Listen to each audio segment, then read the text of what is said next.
ನಮ್ಮ ಊರು ನಮ್ಮ ಸುದ್ದಿಗೆ ಸ್ವಾಗತ. ನಾನು ಮೇಘನಾ ಕೃಷ್ಣ. ಮೊದಲಿಗೆ ಹೆಡ್ಲೈನ್ಸ್. ಬಂಗಾಳಕೊಲ್ಲಿ ಅರಬ್ಬಿ ಸಮುದ್ರದಲ್ಲಿ ವಾಯುಭಾರ ಕುಸಿತ, ರಾಜ್ಯದಲ್ಲಿ ಭಾರೀ ಮಳೆಯಾಗುವ ಸಾಧ್ಯತೆ. ಕೊಡಗು ಜಿಲ್ಲೆಗೆ ಮತ್ತೆ ರೆಡ್ ಅಲರ್ಟ್ ಘೋಷಣೆ. ಮತ್ತೆ ಮುನ್ನೆಲೆಗೆ ಬಂದ ಶಿವಮೊಗ್ಗದ ಈದ್ಗಾ ಮೈದಾನ ವಿವಾದ. ಹೈಕೋರ್ಟ್ನಲ್ಲಿ ವಿಚಾರಣೆ ಮುಗಿದಿದ್ದು ತೀರ್ಪು ಬಾಕಿ ಇದೆ. ಪಾಲಿಕೆ ಪರ ಬರುವ ವಿಶ್ವಾಸವಿದೆ ಎಂದ ಜಿಲ್ಲಾ ಬ್ರಾಹ್ಮಣರ ಸಂಘ. ಜೂನಿಯರ್ಗೆ ಜೈ, ಯಕ್ಕಾಗೂ ಭರ್ಜರಿ ರೊಕ್ಕ.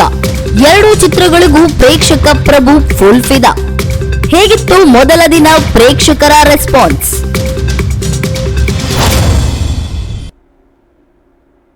ಬಂಗಾಳಕೊಲ್ಲಿ ಅರಬ್ಬಿ ಸಮುದ್ರದಲ್ಲಿ ವಾಯುಭಾರ ಕುಸಿತ. ಈ ಕುರಿತ ಬಿಗ್ ಬ್ರೇಕಿಂಗ್ ನ್ಯೂಸ್ ಬಂದಿದೆ, ಬನ್ನಿ ನೋಡೋಣ.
ಬಂಗಾಳಕೊಲ್ಲಿ ಹಾಗೂ ಅರಬ್ಬಿ ಸಮುದ್ರದಲ್ಲಿ ವಾಯುಭಾರ ಕುಸಿತ ಪರಿಣಾಮ ರಾಜ್ಯದಲ್ಲಿ 3 ದಿನ ಭಾರಿ ಮಳೆಯಾಗುವ ಮುನ್ಸೂಚನೆಯನ್ನ ಹವಾಮಾನ ಇಲಾಖೆ ನೀಡಿದೆ.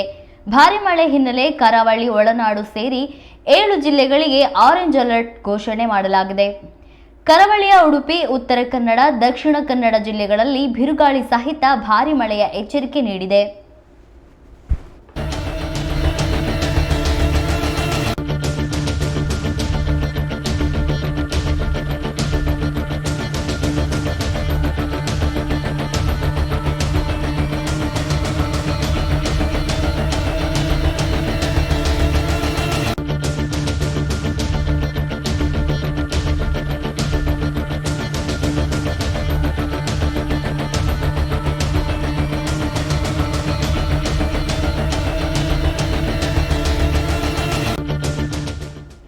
ಕೊಡಗು ಜಿಲ್ಲೆಗೆ ರೆಡ್ ಅಲರ್ಟ್ ಘೋಷಣೆ ಮಾಡಲಾಗಿದೆ. ಮೈಸೂರು, ಶಿವಮೊಗ್ಗ, ಚಿಕ್ಕಮಗಳೂರು, ಚಿತ್ರದುರ್ಗ, ಧಾರವಾಡ, ಗದಗ, ಕೊಪ್ಪಳ, ಬೆಳಗಾವಿ, ವಿಜಯಪುರ, ಕೋಲಾರ ಮತ್ತು ಚಿಕ್ಕಬಳ್ಳಾಪುರ ಜಿಲ್ಲೆಗಳಲ್ಲಿ ಹವಾಮಾನ ಇಲಾಖೆ ಎಚ್ಚರಿಕೆ ನೀಡಿದೆ. ಅಂತೆಯೇ ಜುಲೈ 22ರವರೆಗೆ ರಾಜ್ಯಾದ್ಯಂತ ಮಳೆ ಮುಂದುವರಿಯುವ ಸಾಧ್ಯತೆ ಇದೆ. ಆದರೆ ರಾಜ್ಯದ ಕೆಲ ಭಾಗದಲ್ಲಿ ಉತ್ತಮ ಮಳೆಯಾದರೆ ಇನ್ನು ಕೆಲ ಭಾಗದಲ್ಲಿ ಮಳೆಯೇ ಇಲ್ಲದೆ ಇರುವುದು ರೈತರ ಆತಂಕಕ್ಕೆ ಕಾರಣವಾಗಿದೆ. ಈಗಾಗಲೇ ಜುಲೈ 3ನೇ ವಾರವಾಗಿದ್ರೂ ಕೆರೆ, ಹಳ್ಳ ಕೊಳ್ಳಗಳು ತುಂಬುವಂತಹ ಮಳೆ ಕೆಲ ಕಡೆ ಬಂದೇ ಇಲ್ಲ. ಇದುವೇ ರೈತರ ಆತಂಕಕ್ಕೆ ಕಾರಣವಾಗಿದೆ.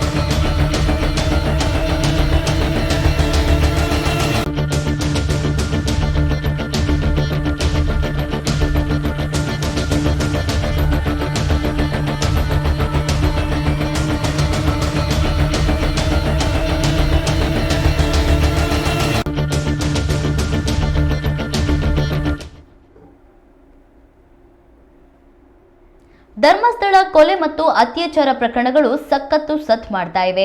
ಸೋಷಿಯಲ್ ಮೀಡಿಯಾದಲ್ಲೂ ನ್ಯಾಯಕ್ಕಾಗಿ ಅಭಿಯಾನ ಆರಂಭವಾಗಿದೆ. ಈ ನಡುವೆ ಇದೇ ಪ್ರಥಮ ಬಾರಿಗೆ ಸರ್ಕಾರ ಮೌನ ಮುರಿದಿದ್ದು ಪೊಲೀಸರು ತನಿಖೆ ನಡೆಸ್ತಾ ಇದ್ದಾರೆ. ಎಸ್ಐಟಿ ರಚನೆ ಬಗ್ಗೆ ಪೊಲೀಸ್ ಇಲಾಖೆ ಜೊತೆ ಚರ್ಚೆ ಮಾಡೋದಾಗಿ ಸಿಎಂ ಸಿದ್ದರಾಮಯ್ಯ ಪ್ರತಿಕ್ರಿಯೆ ನೀಡಿದ್ದಾರೆ. ಬೆಂಗಳೂರಿನಲ್ಲಿ ಮಾತನಾಡಿದ ಅವರು ಎಸ್ಐಟಿ ರಚನೆ ಬಗ್ಗೆ ಚರ್ಚಿಸುವುದಾಗಿ ತಿಳಿಸಿದರು. ಜಡ್ಜ್ ಗೋಪಾಲ್ ಗೌಡ್ರು ಹೇಳಿದ್ದಾರೆ ಎಸ್ಐಟಿ ಪ್ರೋಬ್ ಆಗಬೇಕು ಧರ್ಮಸ್ಥಳದ ವಿಚಾರದಲ್ಲಿ. ಯಾಕಂದ್ರೆ ಇವತ್ತು ಕಂಪ್ಲೇಂಟ್ ಲಾಂಚ್ ಮಾಡಿದ್ದಾರೆ, ನಮ್ಮ ಮಗಳು ಇಲ್ಲೇ ಬಂದು ಮಿಸ್ ಆಗಿದ್ದಾರೆ ಅಂತ ಅನ್ಬಿಟ್ಟು ಬಹಳಷ್ಟು ಜನ ಕೊಡ್ತಾ ಇದ್ದಾರೆ ಸರ್. ಅದನ್ನ ನಾವು ಗೋಪಾಲ್ ಗೌಡ್ರು ಹೇಳೋದಕ್ಕೆ ಅಥವಾ ಅವ್ರು ಹೇಳದೇ ಇರೋದಕ್ಕೆ ಪರನೂ ಇಲ್ಲ, ವಿರೋಧನೂ ಇಲ್ಲ. ಕಾನೂನು ಪ್ರಕಾರ ಮಾಡ್ತೀವಿ, ಸರ್ಕಾರ ಕಾನೂನು ಪ್ರಕಾರ ಮಾಡಬೇಕು. SIT ಮಾಡಬೇಕು ಅಂತಂದ್ರೆ SIT ಮಾಡ್ತೀವಿ. ಎಸ್ಐಟಿ ಮಾಡ್ತಾರೆ ಸರ್. ಪೊಲೀಸ್ ಡಿಪಾರ್ಟ್ಮೆಂಟ್ನವರು ವರದಿ ಆಧಾರದ ಮೇಲೆ ಈಗ ಅವನು ಏನ್ ಮಾಡಿದಾನೆ, 10 ವರ್ಷ ಅಬ್ಸ್ಕಾಂಡ್ ಆಗ್ಬಿಟ್ಟಿದ್ದ. ಅವನು 164 ಸ್ಟೇಟ್ಮೆಂಟ್ ಕೊಟ್ಟಿದ್ದಾನೆ ಪೊಲೀಸ್ ಮುಂದೆ. ಆ 164 ಸ್ಟೇಟ್ಮೆಂಟ್ ನಲ್ಲಿ ಅವನು ಏನ್ ಹೇಳ್ಬೇಕು ಎಲ್ಲ ಹೇಳಿದಾನೆ. ನಾನೇ ಊತ ಹಾಕಿದ್ದೀನಿ ಅಂತ ಹೇಳಿದಾನೆ. ಆ ಎಣೆಗಳನ್ನ ತೋರಿಸ್ತೀನಿ, ಬೇಕಾದ್ರೆ ಊತ ಹಾಕಿರೋ ಜಾಗ ಕರ್ಕೊಂಡು ಹೋಗಿ ಮಾಡ್ತೀನಿ. ಪೊಲೀಸ್ನವ್ರು ಏನ್ ಹೇಳ್ತಾರೆ ನೋಡೋಣ. ನಾಳೆ, ಇವತ್ತು ನಾಳೆ ಒಳಗಡೆ ಸರ್ಕಾರದ ಮೇಲೆ ಯಾವುದೇ ಒತ್ತಡ ಇಲ್ಲ. ಒತ್ತಡ ಹಾಕಿದ್ರು ನಾವು ಯಾರ ಮಾತು ಕೇಳಲ್ಲ, ಕಾನೂನು ರೀತಿಯೇ ಮಾಡ್ತೀವಿ. ಸರಿ, ನಿನ್ನೆ supreme court retired judge Gopal ಗೌಡ್ರು ಹೇಳಿದ್ದಾರೆ SIT ಪ್ರೋಬ್ ಆಗಬೇಕು ಧರ್ಮಸ್ಥಳದ ವಿಚಾರದಲ್ಲಿ. ಯಾಕಂದ್ರೆ ಇವತ್ತು ಕಂಪ್ಲೇಂಟ್ ಲಾಂಚ್ ಮಾಡಿದ್ದಾರೆ, ನಮ್ಮ ಮಗಳು ಇಲ್ಲೇ ಬಂದು ಮಿಸ್ ಆಗಿದ್ದಾರೆ. ಮನೆ ಮನೆಗೂ ಪೊಲೀಸ್ ಏನಪ್ಪ ಇದು ಅಂತ ನೀವು ಕೇಳಬಹುದು. ಕರ್ನಾಟಕದಲ್ಲಿ ಸುರಕ್ಷಿತ, ಹೆಚ್ಚು ಸಂಪರ್ಕ ಹೊಂದಿರುವ ಮತ್ತು ನಾಗರಿಕ ಸ್ನೇಹಿ ಪೊಲೀಸ್ ವ್ಯವಸ್ಥೆಯನ್ನು ನಿರ್ಮಿಸುವ ಒಂದು ಪ್ರಮುಖ ಹೆಜ್ಜೆಯಾಗಿದೆ. ಈ ಕಾರ್ಯಕ್ರಮ ಬೆಂಗಳೂರಿನ ಗೋವಿಂದರಾಜ ವಾರ್ಡ್ನ MC ಲೇಔಟ್ನಲ್ಲಿ ಆಯೋಜನೆ ಮಾಡಲಾಗಿತ್ತು. ಕಾರ್ಯಕ್ರಮಕ್ಕೆ ಗೃಹ ಸಚಿವ ಜಿ ಪರಮೇಶ್ವರ್ ಕಷ್ಟ ಕಾಲದಲ್ಲಿ ಸಾರ್ವಜನಿಕರಿಗೆ ನೆರವಾಗುವ ಉದ್ದೇಶದಿಂದ ಈ ಹೊಸ ಯೋಜನೆಗೆ ಬೆಂಗಳೂರಿನಲ್ಲಿ ಚಾಲನೆ ದೊರೆತಿದೆ. ಈ ವೇಳೆ ಮಾತನಾಡಿದ ಗೃಹ ಸಚಿವ ಜಿ ಪರಮೇಶ್ವರ್, ಪೊಲೀಸರು ಉತ್ತಮ ಕೆಲಸ ಮಾಡ್ತಾ ಇದ್ದಾರೆ ಎಂದು ಹೇಳಿದರು. ಆದಷ್ಟು ಬೇಗನೆ ಮನೆ ಮನೆ ಪೊಲೀಸ್ ಕಾರ್ಯಕ್ರಮವನ್ನ ರಾಜ್ಯದ 28 ಜಿಲ್ಲೆಗಳಲ್ಲೂ ವಿಸ್ತರಣೆ ಮಾಡಬೇಕೆಂದು ಸೂಚನೆಯನ್ನ ನೀಡಿದರು.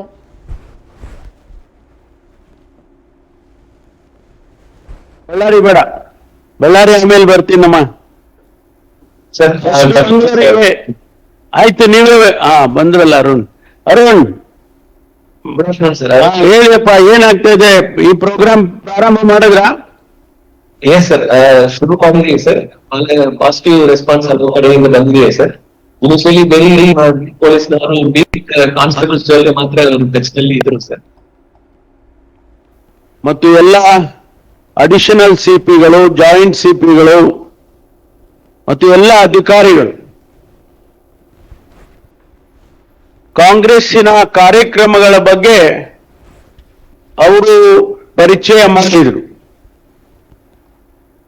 ಅದೇ ರೀತಿ ನನಗೆ ಎಲ್ಲೋ ಒಂದು ಕಡೆ ನಮ್ಮ ಪೊಲೀಸ್ನವರು ಜನಸ್ನೇಹಿ ಆಗಬೇಕು, ಜನಸಮುದಾಯ ನಮ್ಮನ್ನ ಭಯದಿಂದ ನೋಡಬಾರದು, ಒಬ್ಬ ಸಹೋದರನ ಭಾವನೆಯಿಂದ, ಸಹೋದರಿಯ ಭಾವನೆಯಿಂದ ಪೊಲೀಸ್ ಇಲಾಖೆಯನ್ನ, ಪೊಲೀಸ್ ವ್ಯಕ್ತಿಯನ್ನ ನೋಡಬೇಕು. ಅದಕ್ಕಾಗಿ ಏನ್ ಮಾಡಬಹುದು ಅಂತ ಹೇಳಿ ಯೋಚನೆ ಮಾಡುವಾಗ ಅನೇಕ ಕಾರ್ಯಕ್ರಮಗಳ ಹಿಂದೆಲ್ಲ ಮಾಡಿದ್ದೇವೆ. ಆದ್ರೆ ನನಗನ್ಸಿದ್ದು, ನಾವೇ ಜನರ ಮನೆ ಬಾಗಿಲಿಗೆ ಹೋಗೋಣ, ಅವರ ಪರಿಚಯ ಮಾಡಿಕೊಳ್ಳೋಣ, ಅವರ ಜೊತೆ ಸಂಭಾಷಣೆ ಮಾಡೋಣ, ಅವರ ಕಷ್ಟ ಸುಖಗಳನ್ನ ಆಲಿಸೋಣ. ಆಗ ನಮಗೂ ಅವ್ರಿಗೂ ಎಲ್ಲೋ ಒಂದು ಬಾಂಧವ್ಯ ಬೆಳೆಯುತ್ತೆ ಅಂಥೇಳಿ ನಾನು ಇದನ್ನ ಯೋಚನೆ ಮಾಡಿದೆ. ಆನಂತರ ನನಗೆ ಅನ್ನಿಸ್ತು ಇದರಿಂದ ಬಹಳ ಉಪಯುಕ್ತ ಆಗ್ತದೆ ಅಂತೇಳಿ.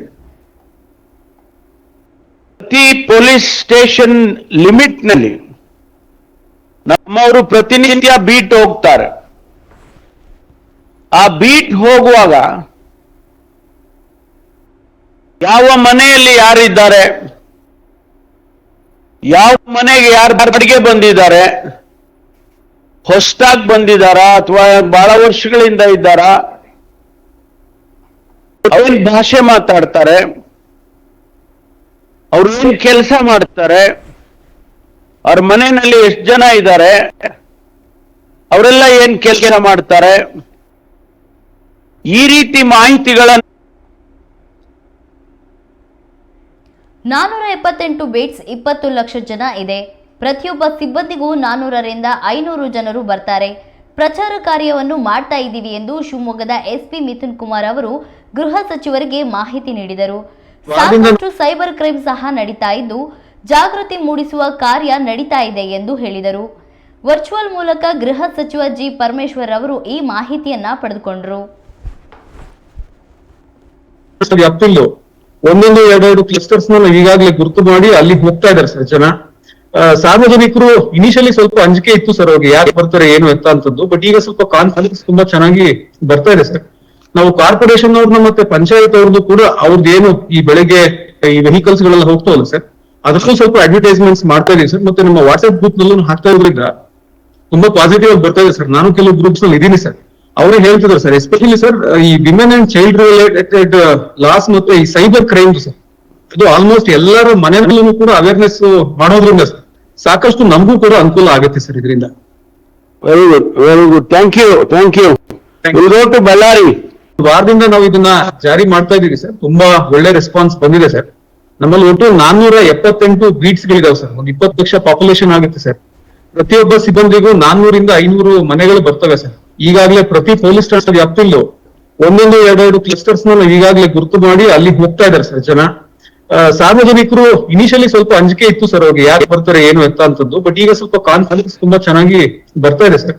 ನಾವು ಕಾರ್ಪೊರೇಷನ್ ಅವ್ರನ್ನ ಮತ್ತೆ ಪಂಚಾಯತ್ ಅವ್ರದ್ದು ಕೂಡ ಅವ್ರದ್ದು ಏನು ಈ ಬೆಳಗ್ಗೆ ಈ ವೆಹಿಕಲ್ಸ್ ಗಳೆಲ್ಲ ಹೋಗ್ತಾವಲ್ಲ ಸರ್, ಅದಕ್ಕೂ ಸ್ವಲ್ಪ ಅಡ್ವರ್ಟೈಸ್ಮೆಂಟ್ಸ್ ಮಾಡ್ತಾ ಇದೀವಿ ಸರ್. ಮತ್ತೆ ನಮ್ಮ ವಾಟ್ಸ್ಆಪ್ ಗ್ರೂಪ್ ನಲ್ಲೂ ಹಾಕ್ತಾ ಇರೋದ್ರಿಂದ ತುಂಬಾ ಪಾಸಿಟಿವ್ ಆಗಿ ಬರ್ತಾ ಇದೆ ಸರ್. ನಾನು ಕೆಲವು ಗ್ರೂಪ್ಸ್ ನಲ್ಲಿ ಇದೀನಿ ಸರ್. ಅವರೇ ಹೇಳ್ತಿದ್ದಾರೆ ಸರ್, ಎಸ್ಪೆಷಲಿ ಸರ್ ಈ women and child related loss ಮತ್ತೆ ಈ ಸೈಬರ್ ಕ್ರೈಮ್ ಸರ್. ಶಿವಮೊಗ್ಗ ಜಿಲ್ಲಾಧಿಕಾರಿ ಕಚೇರಿ ಎದುರಿನ ಜಾಗ ಪಾಲಿಕೆ ಆಸ್ತಿ ಎಂದು ಆಗಬೇಕಿದೆ ಎಂದು ಜಿಲ್ಲಾ ಬ್ರಾಹ್ಮಣ ಸಮಾಜದ ಜಿಲ್ಲಾಧ್ಯಕ್ಷ ನಟರಾಜ್ ಭಾಗವತ್ ಹೇಳಿದ್ದಾರೆ. ಜಿಲ್ಲಾಧಿಕಾರಿಗಳ ಕಚೇರಿ ಎದುರಿನ ಮೈದಾನವೆಂದು ಪಾಲಿಕೆಯ ಸಿಡಿಪಿ ಪ್ಲಾನ್ನಲ್ಲಿದೆ. 6.2 ಮೀಟರ್ ಮತ್ತು 2.1 ಮೀಟರ್ ಸುತ್ತಳತೆಯ ಕಟ್ಟಡವಿದೆ. 2014ರಲ್ಲಿ ಸುನ್ನೆಗೆ ಸೇರುತ್ತದೆ ಎಂದು ಪಾಲಿಕೆಗೆ ಮನವಿ ಕೊಡಲಾಗಿದೆ. ಹೈಕೋರ್ಟ್ನಲ್ಲಿ ವಿಚಾರಣೆಗೆ ಮುಗಿದಿದೆ. ತೀರ್ಪು ಬಾಕಿ ಇದ್ದು ಶಿವಮೊಗ್ಗ ಮಹಾನಗರ ಪಾಲಿಕೆಯ ಪರ ಬರುವ ವಿಶ್ವಾಸವಿದೆ ಎಂದು ಅವರು ಹೇಳಿದರು.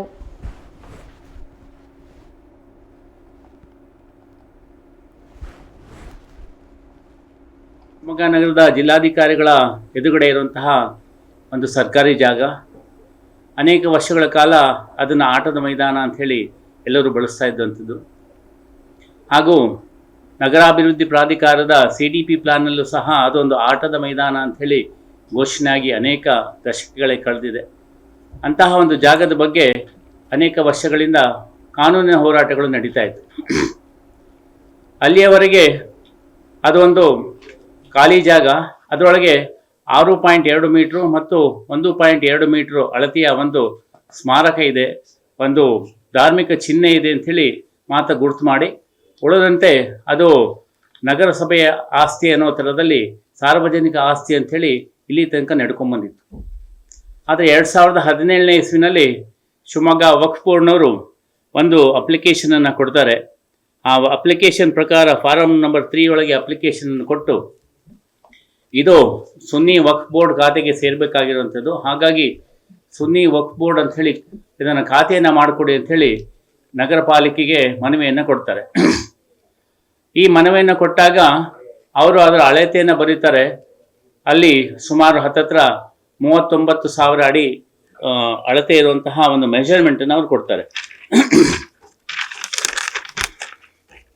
ಆ ಮೆಷರ್ಮೆಂಟು 295 + 291/2 ಇಂಟು 109 + 148/2 ಈ ಥರ ಕೊಡ್ತಾರೆ. ಒಟ್ಟು 37,650 ಚದರ ಅಡಿಗಳಿರುವಂತಹ ವಿಸ್ತೀರ್ಣವನ್ನು ಸುನ್ನಿ ವಕ್ಫ್ ಬೋರ್ಡ್ ಖಾತೆಗೆ ಮಾಡಿಕೊಡ್ಬೇಕು ಅಂತೇಳಿ ಮನವಿಯನ್ನು ಕೊಡ್ತಾರೆ. ಆದರೆ ಅಲ್ಲಿಯವರೆಗೆ ನಗರಸಭೆಯ ಅಥವಾ ನಗರ ಪಾಲಿಕೆಯ ಒಂದು ಆಸ್ತಿ ವ್ಯವಸ್ಥೆಯಲ್ಲಿ ಕೇವಲ ಅದು ಸಾರ್ವಜನಿಕ ಜಾಗ, ಮುಸಲ್ಮಾನರು ನಮಾಜ್ ಮಾಡುವ ಸ್ಥಳ ಅಂತ ಮಾತ್ರ ಇದ್ದು, ಆ ಒಂದು ಏನು ಅವರ ಧಾರ್ಮಿಕ ಚಿಹ್ನೆ ಇದೆ ಅದರ ಅಳತೆ 6.2 ಮೀಟರ್ ಇಂಟು 1.2 ಮೀಟರ್ ಅಂತ ಹೇಳಿ ಮಾತ್ರ ನಿಗದಿಪಡಿಸಿ ದಾಖಲೆಗಳಲ್ಲಿ ಇರುತ್ತೆ. ಆ ದಾಖಲೆ ನಿರಂತರವಾಗಿ ನಡ್ಕೊಂಡು ಬಂದಿರುತ್ತೆ. ಆ ದಾಖಲೆ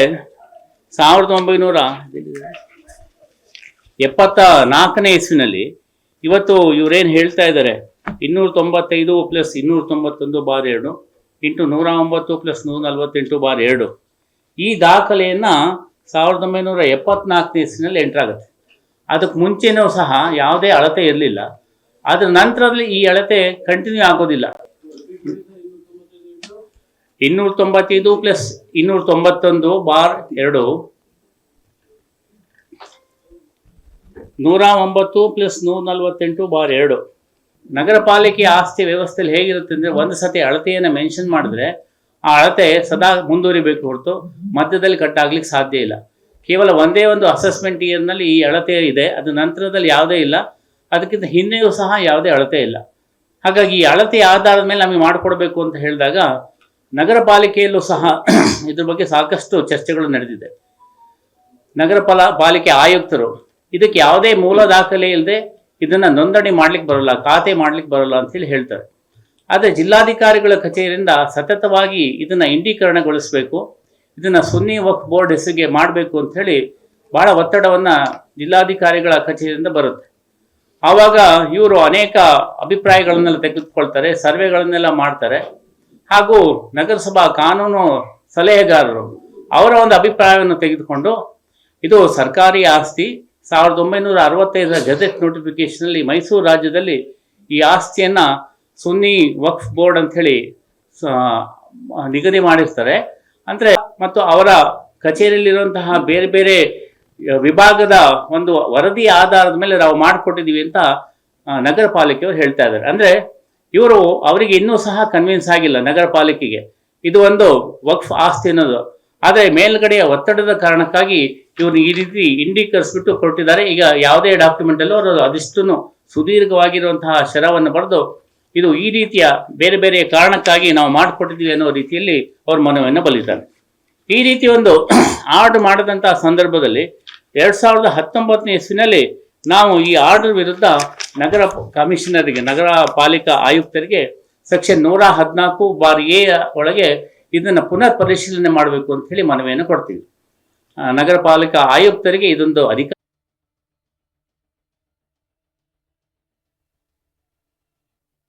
ವೀಲಿಂಗ್ ಮಾಡಬೇಡ ಎಂದು ಬುದ್ಧಿವಾದ ಹೇಳಿದ್ದಕ್ಕೆ ಯುವಕನ ಮೇಲೆ ಹಲ್ಲೆ ನಡೆದಿದೆ. Retired police sub inspector Basavaraj ರವರ ಮಗನಾದ ಅವಿನಾಶ್ ರವರು ವೀಲಿಂಗ್ ಮಾಡುತ್ತಿದ್ದ ಯುವಕರನ್ನ ವೀಲಿಂಗ್ ಮಾಡಬೇಡಿ ಎಂದು ಹೇಳಿದ್ದಾರೆ. ಇದನ್ನ ಹೇಳಿದ್ದಕ್ಕೆ ವೀಲಿಂಗ್ ಮಾಡುತ್ತಿದ್ದ ಯುವಕರ ತಂಡ ಅವಿನಾಶ್ಗೆ ಹಲ್ಲೆ ನಡೆಸಿದ್ದಾಗಿದೆ ಎನ್ನಲಾಗಿದೆ. ಹಲ್ಲೆಗೊಳಗಾದ ಅವಿನಾಶ್ನನ್ನ ಆಸ್ಪತ್ರೆಗೆ ದಾಖಲಿಸಲಾಗಿದೆ. ಚಿಕಿತ್ಸೆ ಪಡೆಯುತ್ತಿರುವ ಅವಿನಾಶ್ ರವರನ್ನು ಇಂದು ವಿಶ್ವ ಹಿಂದೂ ಪರಿಷತ್ ಮುಖಂಡರು ಭೇಟಿ ನೀಡಿ ಆರೋಗ್ಯ ವಿಚಾರಿಸಿದ್ದಾರೆ.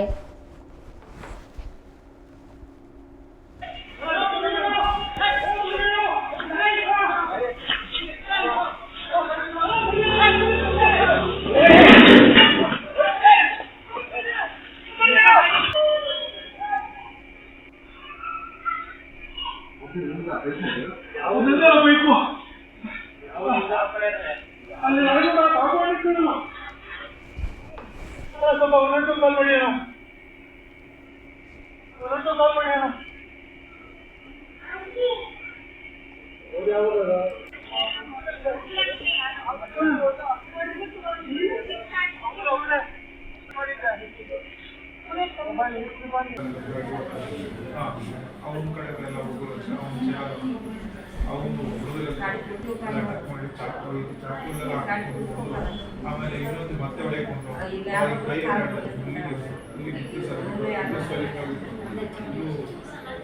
ತುಂಬಾ ನೋಡಿದೆ ಸರ್.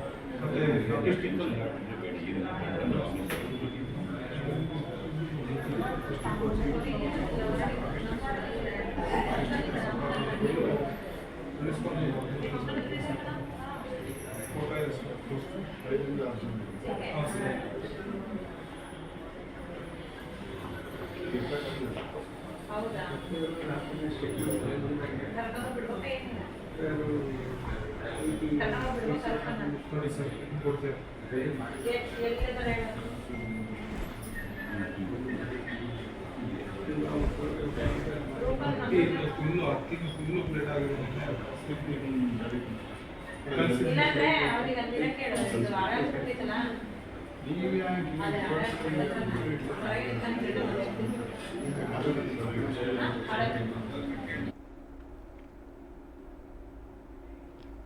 ಹೆಚ್ಚಳ ಸೇರಿದಂತೆ ವಿವಿಧ ಬೇಡಿಕೆ ಈಡೇರಿಕೆಗೆ ಆಗ್ರಹಿಸಿ ಅನಿರ್ದಿಷ್ಟಾವಧಿ ಪ್ರತಿಭಟನೆಗೆ ಮುಂದಾಗಿದ್ದ ಸಾರಿಗೆ ನೌಕರರಿಗೆ ಏಸ್ಮಾ ಜಾರಿ ಮಾಡುವ ಮೂಲಕ ಎಚ್ಚರಿಕೆಯನ್ನ ರಾಜ್ಯ ಸರ್ಕಾರ ನೀಡಿದೆ.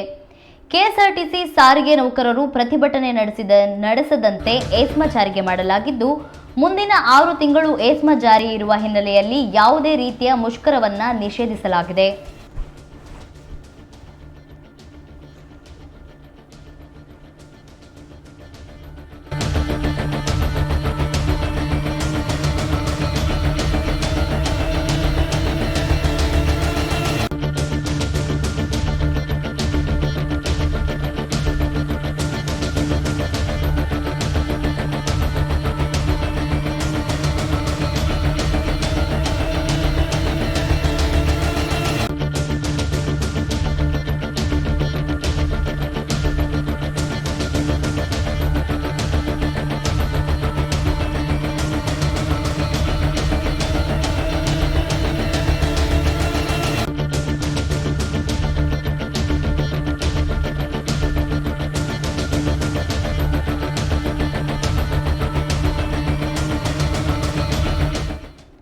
ಸಾರಿಗೆ ನೌಕರರಿಗೆ 38 ತಿಂಗಳಿನಿಂದ ಭತ್ಯೆ ಮತ್ತು ವೇತನ ಹೆಚ್ಚಳ ಸೇರಿದಂತೆ ವಿವಿಧ ಬೇಡಿಕೆಗಳಿಗೆ ಆಗ್ರಹಿಸಿ ರಾಜ್ಯ ಸಾರಿಗೆ ನಿಗಮಗಳ ಕಾರ್ಮಿಕ ಸಂಘಟನೆಗಳ ಜಂಟಿ ಕ್ರಿಯಾ ಸಮಿತಿ ಆಗಸ್ಟ್ 5ರಂದು ಬೆಳಗ್ಗೆ 6 ಗಂಟೆಯಿಂದ ಅನಿರ್ದಿಷ್ಟಾವಧಿ ಮುಷ್ಕರಕ್ಕೆ ಕರೆ ನೀಡಿದ್ದು, ಇದರಂತೆ ರಾಜ್ಯದ ಕೆಎಸ್ಆರ್ಟಿಸಿ, ಬಿಎಂಟಿಸಿ ಸೇರಿದಂತೆ 4 ನಿಗಮಗಳ ನೌಕರರು ಮುಷ್ಕರಕ್ಕೆ ಮುಂದಾಗಿದ್ದರು.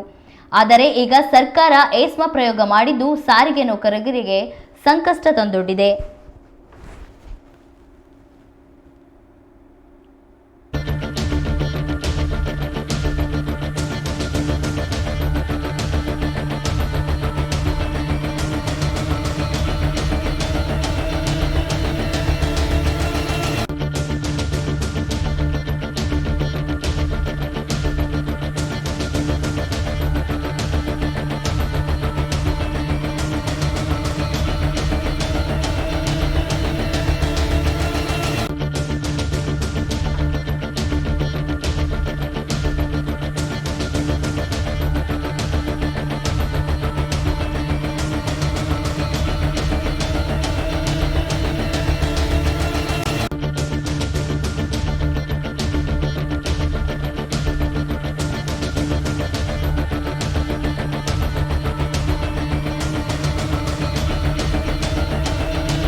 ಯುವರಾಜ್ ಕುಮಾರ್ ಅಭಿನಯದ ಯಕ್ಕ ಚಿತ್ರ ರಾಜ್ಯಾದ್ಯಂತ ಇಂದು ತೆರೆಗೆ ಅಪ್ಪಳಿಸಿದೆ. ಶಿವಮೊಗ್ಗದಲ್ಲೂ ಚಿತ್ರ ತೆರೆ ಕಂಡಿದ್ದು, ಮೊದಲ ದಿನ ಪ್ರೇಕ್ಷಕರು ಚಿತ್ರ ವೀಕ್ಷಣೆಗೆ ಮುಗಿಬಿದ್ದಿದ್ದಾರೆ.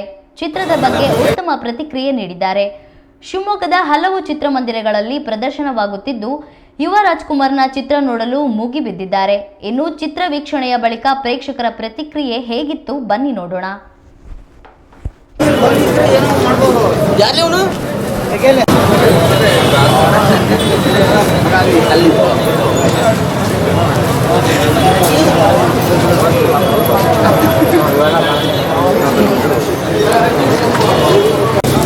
Yuvraj Kumar, the one and only power star.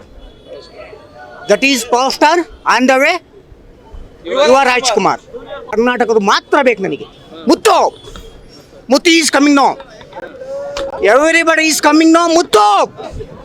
I love you ಮುತ್ತು. ಎಲ್ಲರೂ ಅಪ್ಪು ಫ್ಯಾನು. ಅವ್ರು ತೀರೋದ್ಮೇಲಂತೂ ಸಿಕ್ಕಾಪಟ್ಟೆ ಫೀಲ್ ಆಗಿತ್ತು. ಅವ್ರು ಇಲ್ಲಲ್ಲ ಕಳ್ಕೊಂಬಿಟ್ಟಿವಿ ಅಂತ. ಅದು ನಮ್ಮ ಜೊತೆಲಿದ್ದಾರೆ. ಆ ಜೊತೆಲಿದ್ದಾರೆ ಅನ್ನೋದನ್ನು ಸಿನಿಮಾ ಮುಖಾಂತರ ಪ್ರೂವ್ ಮಾಡ್ತಾ ಇರೋದು ನಮ್ಮ ದೊಡ್ಡ ಮನೆಯಲ್ಲಿ ಯುವರಾಜ್ ಕುಮಾರ್ ಒಬ್ಬರೇ. ಸೊ ಫಿಲಮು ಸ್ಟಾರ್ಟಿಂಗಿಂದನೂ ಎಲ್ಲ ಫ್ಯಾನ್ಸ್ಗಳನ್ನು ಹಿಡಿದಿಟ್ಕೊಳ್ಳುತ್ತೆ. ಕೊನೆಗೂ end of the movie film ಇನ್ನೂ ಮುಗೀತಾ, ಇಷ್ಟು ಬೇಗ ಮುಗೀತಾ ಅನ್ನೋ ಥರ. ಬೇರೆ ಮೂವಿಲಾದರೆ ಎಲ್ಲರೂ ಕೂಡ ಫಿಲ್ಮ್ ಇನ್ನು ಎಂಡಿಂಗಲ್ಲೇ ಎದ್ದು ಹೋಗ್ತಾ ಇರ್ತಾರೆ. ಆದರೆ ಈ ಮೂವಿಲಿ ಎಲ್ಲ ಫ್ಯಾನ್ಸ್ನು ಎಲ್ಲ ಆಡಿಯನ್ಸ್ನು ಕೂಡ ಹಿಡಿದಿಟ್ಕೊಂಡಿದೆ. ಇನ್ನು ಇಷ್ಟು ಬೇಗ ಮುಗಿತಾ ಮೂವಿ ಅನ್ನೋ ಥರ ಫಿಲ್ಮ್ ಇದೆ. ತುಂಬ ಚೆನ್ನಾಗಿದೆ. ಫ್ಯಾಮಿಲಿ ಆಡಿಯನ್ಸ್ಗಂತೂ ಪಕ್ಕ ಹೇಳಿ ಮಾಡಿಸಿದಂಥ ಮೂವಿ. ಟೈಟಲ್ ಮಾತ್ರ ಎಕ್ಕ ಇದೆ. ಎಕ್ಕ ಅಂತ ಹೇಳಿದ್ರೆ ಇಸ್ಪೀಟ್ ಅಂತ ಅಲ್ಲ, ಆ ಮೂವಿ ನೋಡಿದ್ರೆ ಗೊತ್ತಾಗುತ್ತೆ. ಸ್ಟಾರ್ಟಿಂಗಿಂದ ಎಂಡ್ವರೆಗೂ ತುಂಬ ಚೆನ್ನಾಗಿದೆ. ಆಡಿಯನ್ಸ್ ಅಂತೂ ಫುಲ್ ಫ್ಯಾಮಿಲಿ ಪೂರ ಕೂತು ನೋಡುವಂಥ ಸಿನಿಮಾ. ದಯವಿಟ್ಟು ಬನ್ನಿ, ಮೂವಿ ನೋಡಿ, ಎನ್ಕರೇಜ್ ಮಾಡಿ. ಯುವರಾಜ್ ಕುಮಾರ್ನ ಬೆಳೆಸಿ. ನಾವೆಲ್ಲ ಅಪ್ಪು ಅಂತ ನೋಡ್ತಾ ಇದೀವಿ ಯುವರಾಜ್ ಕುಮಾರ್ನ. ಸೊ ಅವ್ರನ್ನ ಬೆಳೆಸ್ಬೇಕಂತ ಎಲ್ಲರಲ್ಲೂ ಕೇಳ್ಕೊಳ್ತೀನಿ. ಸೂಪರ್ ಸ್ಟಾರ್ ಡಾಕ್ಟರ್ ರಾಜ್ಕುಮಾರ್ ಅವರ ಮೊಮ್ಮಗ ಯುವ ರಾಜ್ಕುಮಾರ್ ಅವರ ಚಲನಚಿತ್ರ ಸೂಪರ್ ಆಗಿದೆ. ಸ್ಟೋರಿನೂ ಸಹಿತ ಸೂಪರ್ ಆಗಿದೆ. ಬಂದು ಸಂಸಾರ ಸಮೇತ ನೋಡುವಂಥ ಚಿತ್ರ ನೋಡಿ ಸಂತೋಷ ಪಟ್ಟರೆ ನಾವು ಕನ್ನಡ ಚಿತ್ರರಂಗದಲ್ಲಿ ಎಷ್ಟು ಚೆನ್ನಾಗಿ ಬೆಳೀತಾ ಇದೆ ಅನ್ನೋದು ಕಂಡುಹಿಡಿಯಬಹುದು. ನೀವು ಎಲ್ಲ ಪ್ರತಿಯೊಬ್ಬ ಅಭಿಮಾನಿಗಳು ಸಹಿತ ಪ್ರತಿಯೊಬ್ಬರು ನೋಡಬೇಕಾದಂಥ ಒಂದು ಚಿತ್ರ. ಚೆನ್ನಾಗಿದೆ ನೋಡಿ. ಫ್ಯಾಮಿಲಿ ಎಂಟರ್ಟೈನ್ಮೆಂಟ್ ಎರಡೂ ಸಮೇತ ಇದೆ. ಮನೋರಂಜನೆಯ ಹಾಡುಗಳು ಚೆನ್ನಾಗಿದೆ. ಡ್ಯಾನ್ಸು ಸೂಪರು, ಅಭಿನಯನೂ ಸೂಪರು. ಯುವರಾಜ್ ಕುಮಾರ್ ಅಂತೂ ಸೂಪರ್ ಆಕ್ಟಿಂಗ್ ಮಾಡಿದ್ದಾರೆ. ಅಪ್ಪು ಹೆಸರು ಉಳಿಸ್ಲಿ ಅಂತ ನಾವು ದೇವರ ಹತ್ರ ಬೇಡ್ತೀವಿ. ನಿನ್ನೆ ಮೊನ್ನೆಯಿಂದ ಕಾದಿದ್ವಿ, ಇವತ್ತು ನೋಡಿದ್ವಿ. ಅದ್ದೂರಿಂದ ಓಪನ್ ಮಾಡಿ ಶಿವಮೊಗ್ಗದಲ್ಲಿ. ಎಕ್ಕ ಮೂವಿ ಸೂಪರ್. ಎಕ್ಕ ಮೂವಿ 3 days ಇಂದ ಬಂದು ಹೋಗೋದು ಮಾಡ್ತಾ ಇದ್ವಿ ಶಿವಮೊಗ್ಗದಲ್ಲಿ. ನಿನ್ನೆ ಎಲ್ಲ ಹಾರ ಎಲ್ಲ ಹಾಕಿ ಪಟಾಕಿ ಎಲ್ಲ ಹೊಡೆದು ಎಲ್ಲ ವಿಜೃಂಭಣೆಯಿಂದ ಓಪನ್ ಮಾಡಿದ್ವಿ ಶಿವಮೊಗ್ಗದಲ್ಲಿ. ಎಕ್ಕ ಮೂವಿ ಚೆನ್ನಾಗಿದೆ. ಫ್ಯಾಮಿಲಿ ಸಮೇತ ಬಂದು ಕುತ್ಕೊಂಡು ನೋಡ್ತಿದ್ವಿ. ಇವತ್ತು ಬೆಳಿಗ್ಗೆ ನಮ್ಮ ಫ್ಯಾಮಿಲಿ ಸಮೇತ ಕರ್ಕೊಂಡ್ಬಂದು ಮೂವಿ ನೋಡಿದ್ದೀವಿ. ಚೆನ್ನಾಗಿದೆ. All the best junior power star. ಏನ್ರಿ ಎಕ್ಕ ಮೂವಿ ಇಂಟ್ರೆಸ್ಟ್ ಪಕ್ಕ. ಯುವರಾಜ್ ಕುಮಾರ್ಗೆ ಅಪ್ಪು ಬಾಸ್ಗೆ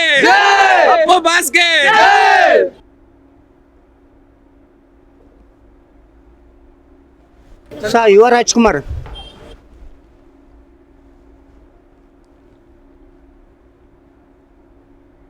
ರಾಜಕಾರಣಿ ಜನಾರ್ದನ ರೆಡ್ಡಿಯವರ ಪುತ್ರ ಕಿರೀಟಿ ರೆಡ್ಡಿಯವರನ್ನು ಜೂನಿಯರ್ ಸಿನಿಮಾ ನಾಯಕನಾಗಿ ಕನ್ನಡ ಚಿತ್ರರಂಗಕ್ಕೆ ಪರಿಚಯಿಸಿದೆ. ಈ ಚಿತ್ರದಲ್ಲಿ ಕಿಸಿಕ್ ಬೆಡಗಿ ಶ್ರೀಲೀಲಾ ನಾಯಕಿಯಾಗಿ ಕಾಣಿಸಿಕೊಂಡಿದ್ದು, ನಟಿ ಜೆನೆಲಿಯಾ ದೇಶ್ಮುಖ್ ಬಹಳ ವರ್ಷಗಳ ನಂತರ ತೆರೆಗೆ ಮರಳಿದ್ದಾರೆ.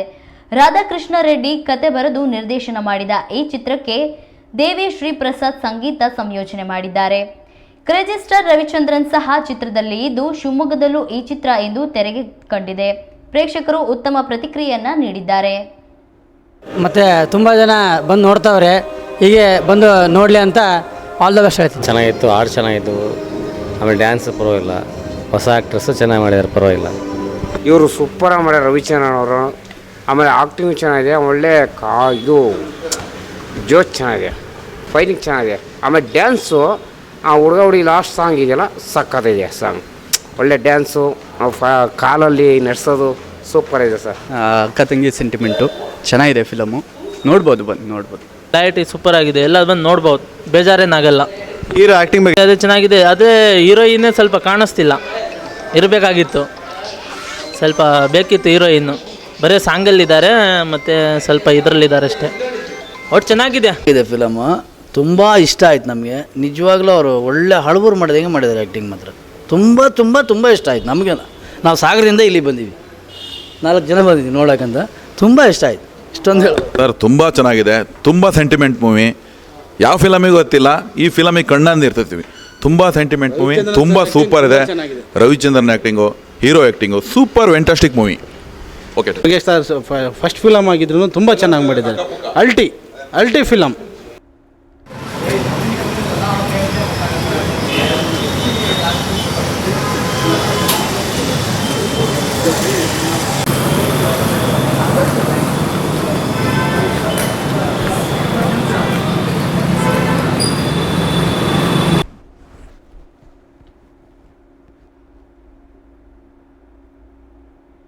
ಸಾಗರ ಪೊಲೀಸ್ ಠಾಣೆಯಲ್ಲಿ ಸರಿಯಾಗಿ ದೂರು ಸ್ವೀಕಾರ ಮಾಡೋದಿಲ್ಲ ಎಂದು ಕೆಆರ್ಎಸ್ ಪಕ್ಷದವರು ಆರೋಪಿಸಿದ್ದಾರೆ. ಇಂದು ಸಾಗರ ಪಟ್ಟಣದಲ್ಲಿ ಪತ್ರಿಕಾಗೋಷ್ಠಿಯಲ್ಲಿ ಮಾತನಾಡಿದ ಪ್ರಧಾನ ಕಾರ್ಯದರ್ಶಿ ನಾಗಭೂಷಣ್ ಶೆಟ್, ಕೆಲವು ದಿನಗಳ ಹಿಂದೆ ಸಾಗರಪೇಟೆ ಪೊಲೀಸ್ ಠಾಣೆ ಲ್ಯಾಪ್ಟಾಪ್ ಮೋಸದ ಕುರಿತು ದೂರು ನೀಡಲು ತೆರಳಿದಾಗ ಸರ್ಕಲ್ ಇನ್ಸ್ಪೆಕ್ಟರ್ ದೂರು ಸ್ವೀಕರಿಸದೆ ದುರ್ವರ್ತನೆ ತೋರಿದ್ದಾರೆ ಎಂದು ಅವರು ಆರೋಪಿಸಿದ್ದಾರೆ. ಇಲ್ಲ, ನಾವು ಬಂದ ಮೇಲೆ ನಾವು ಸತನು ಅದ್ರ ಬಗ್ಗೆ ಮಾಹಿತಿ ತಗೋಬೇಕಾದ್ರೆ ನಮಗೂ ಸ್ವಲ್ಪ ಕಾಲಾವಕಾಶ ಹಿಡಿತು. ಕೊನೆಗೆ ಅದ್ರ ಬಗ್ಗೆ ಶಿವಮೊಗ್ಗದಲ್ಲಿ ಬಸವಪುರ ಹತ್ರ ಕುತ್ಕೊಂಡು ಮಾತಾಡುವಾಗ ಅವ್ರು ಹೇಳಿದ್ರು, ನೀವು ಇನ್ನೊಂದು ಸಮಿತಿ ಜಿಲ್ಲಾ ನ್ಯಾಯ ಇದರಲ್ಲಿ ನೋಂದಣಿಗಳಲ್ಲಿ ರಿಜಿಸ್ಟರ್ ಮಾಡಬೇಕು ಅಂತ ಕೇಳಿದ್ರೆ ಅವ್ರಿಗೆ ಅಲ್ಲಿ ಮಾಡಕ್ ಬರೋದಿಲ್ಲ. ಇದು ಕರ್ನಾಟಕದಲ್ಲಿ 3 ದೇವಸ್ಥಾನಗಳ ಮಟ್ಟಿಗೆ ಮಾತ್ರ ಕೋರ್ಟಿನ ಅಂಡರ್ ನಲ್ಲಿ ರಿಜಿಸ್ಟ್ರೇಷನ್ ಆಗಿರೋದು. ಒಂದು ಸಿರ್ಸಿ ದೇವಸ್ಥಾನ, ಒಂದು ಸಾಗರದ್ದು, ಒಂದು ಸಿದ್ದಾರೂಢ ಮಠ ಹುಬ್ಬಳ್ಳಿದು. ಇವು 3 ಮಟ್ಟಿಗೆ ಮಾತ್ರ ಬಂದಿದೆ. ಇದ್ರ ಪ್ರಕಾರ ನಡ್ಕೊಬೇಕು, ಬಿಟ್ರೆ ನೀವು ಬದಲಾವಣೆ ಮಾಡಕ್ ಬರೋದಿಲ್ಲ ಅಂತ ಹೇಳಿದ್ರು. ಅದ್ರ ಪ್ರಕಾರ ಹೋದಾಗ ಕೋರ್ಟ್ ನಲ್ಲಿ ಅಪ್ಲಿಕೇಶನ್ ಹಾಕಿದ್ವಿ. ಕೋರ್ಟ್ ಕೆಲವು ದಾಖಲೆಗಳನ್ನು ಕೇಳ್ತು.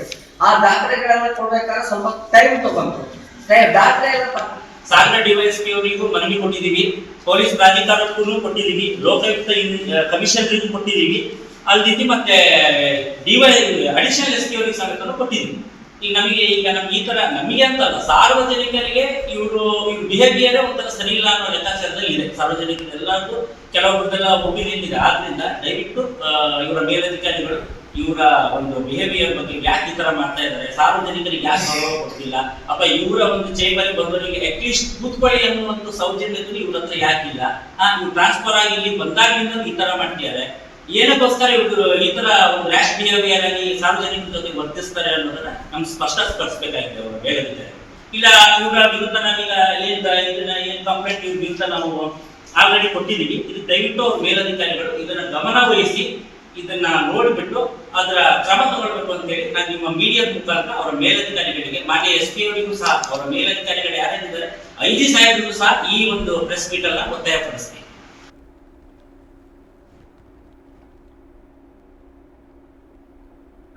ಸಾಗರ ಡಿವೈಸ್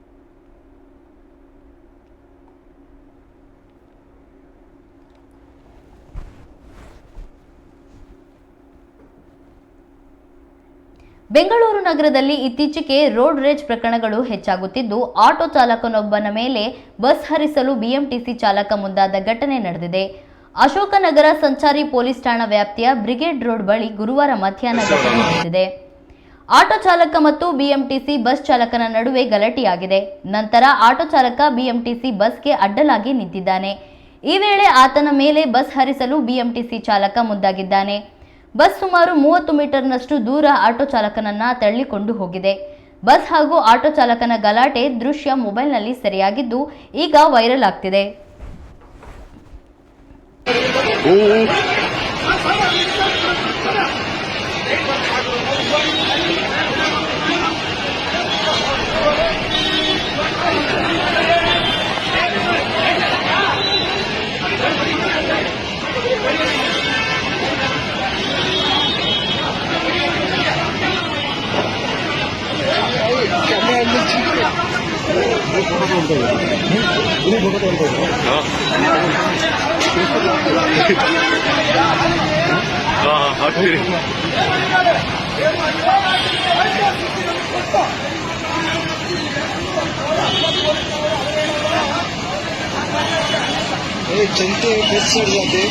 नहीं ये बस तो गन से लेके आओ, गाली देगा। रुक जा रहे 500 रेट 500 रुक जा नहीं क्या ऐसे बनाना।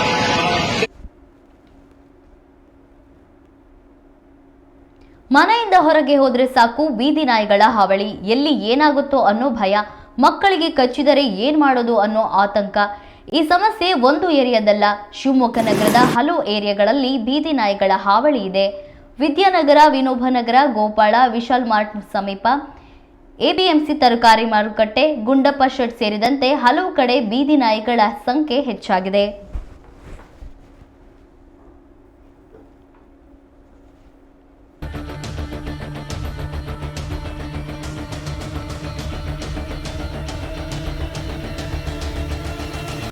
ಇವಾಗ ಬೀದಿ ನಾಯಿಗಳು ಇವಾಗೆಲ್ಲ ಮಾತಾಡ್ತಾ ಇದ್ದಾರೆ.